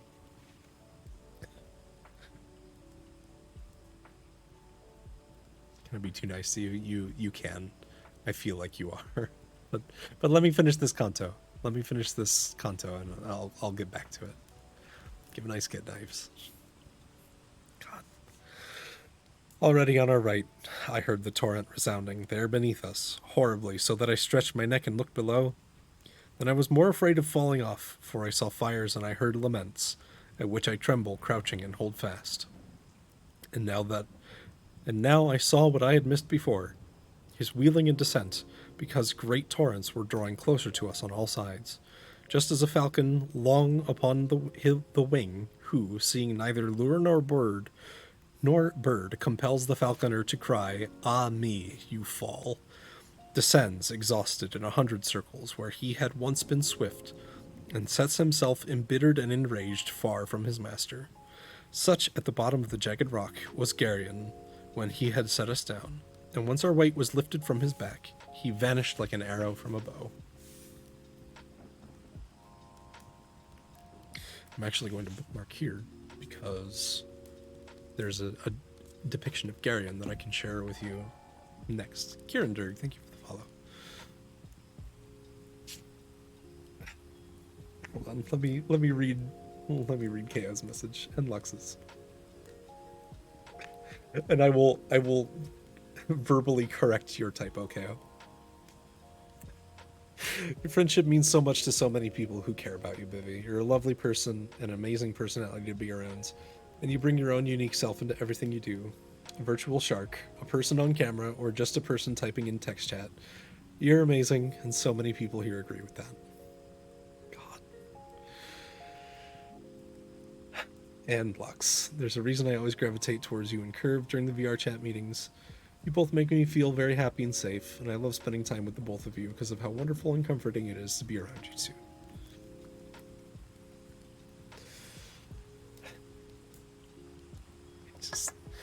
I want to leave this stream off. We talked about some really heavy stuff this evening, and I want to leave it off on a much, I don't know about a lighter note, but a more personal one. I came from a lot of communities in the past where people were nowhere near as kind as the ones in this community have been. They were a lot of really macho, misogynistic, homophobic communities where it never felt like I could just be myself around them for fear of what they would think of me or the way I would be treated after they found out who I was. And I never had a community where I really felt like I was at home. At least not for a long time. When I was younger, there was a guild in World of Warcraft, because that's where most of my social experiences came from when I was younger. And it's where I met my friend Selena. It's where I met a lot of friends who at the time were like a family to me. And the feeling I get from my community and Sushi's community and Raichu's community, all the communities that I've come to be a part of and take part in as much as I can these days, because my life has gotten busy and my schedule's changed a lot, and I'm not able to engage with the people that I want to as much as I can. But these communities genuinely feel like home to me. And I don't know what I would do if I ever lost any part of any of these communities. It's been a really long journey getting to this point in my life where I can finally feel like I can open up and be myself and just have a bunch of people around me that love me for who I am. So I'm glad I can share that with everybody. Patat, why would you do this at 50? No. Good morning, Patat. I was literally ending stream here, though. I'm sorry. I was pouring my heart out. Oh. Be yourself, no cursing. Listen, I can't be myself without cursing. That's a part of who I am. Love Vivi, love Patat. Your community is one of the ones that I don't get to interact with as much anymore, and I feel awful about that. And I wish I could, but time zones make things difficult. But I still treasure you and everybody else that I've met through you and your stream community so much. You have no idea.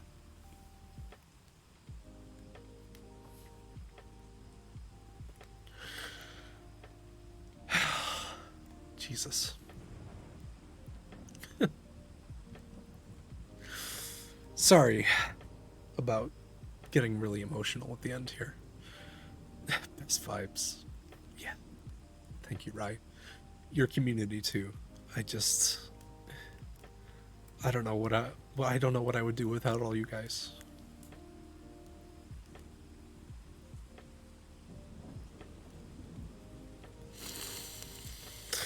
Oh God. Hi, Vexy.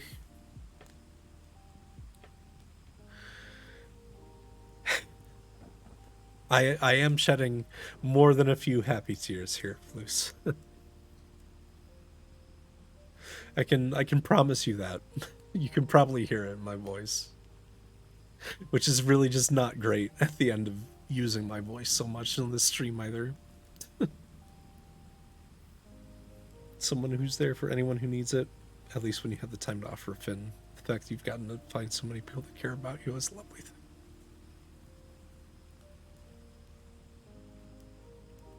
Yeah, I'm pouring my heart out here. Thank you, Helen. You don't have to write fancy messages and stuff in chat. It just, I know that you guys care about me, and that's all that matters to me.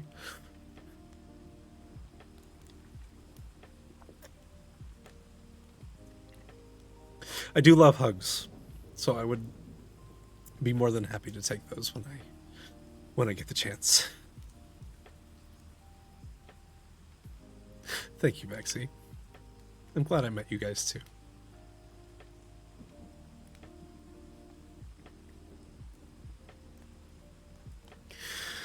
Oh God. On that note, I think I'm gonna end stream here. Yeah, there's glad to be your friend. I'm glad too, Vexy. You're a lovely guy, lovely person. Really enjoy the time that we've gotten to spend together, even if it's been brief. God damn it. I meant to mute on that sniff. But, yeah, that's where I'm gonna end it. There's nobody that I know that's currently live, so I'm just gonna cut the stream here. Thank you for being here. Love having you around. It'll make my time in these communities so much better. Really glad we found something to bond over early on, because I don't know how involved I'd have been in some of the communities if not for you.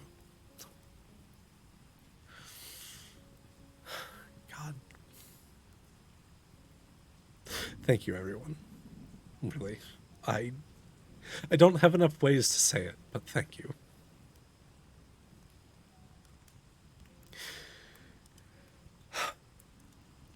But with that,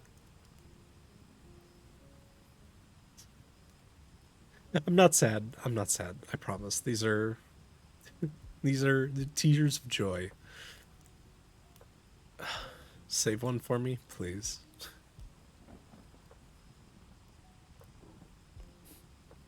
Thank you, KO. Thank you, everybody. I really appreciate it. But yeah. Thanks for stopping in. I'm gonna try and stream again at some point this week. I'll do a different something that's not gonna make me cry anymore. God damn it. I'm gonna try and stream something else later on this week. I'll try and keep you posted in the Discord if I manage to plan something out. And it'll either be tomorrow or Wednesday, depending on how some plans line up. So yeah, I hope all of you have a great rest of your night. If you're going to bed, I hope you have the best sleep that you can have. If you're just getting your day started, I hope you have a wonderful rest of your days. Know that I love all of you very much from the bottom of my heart. And you make my life worth living. Take care, everybody. I'll see you next time.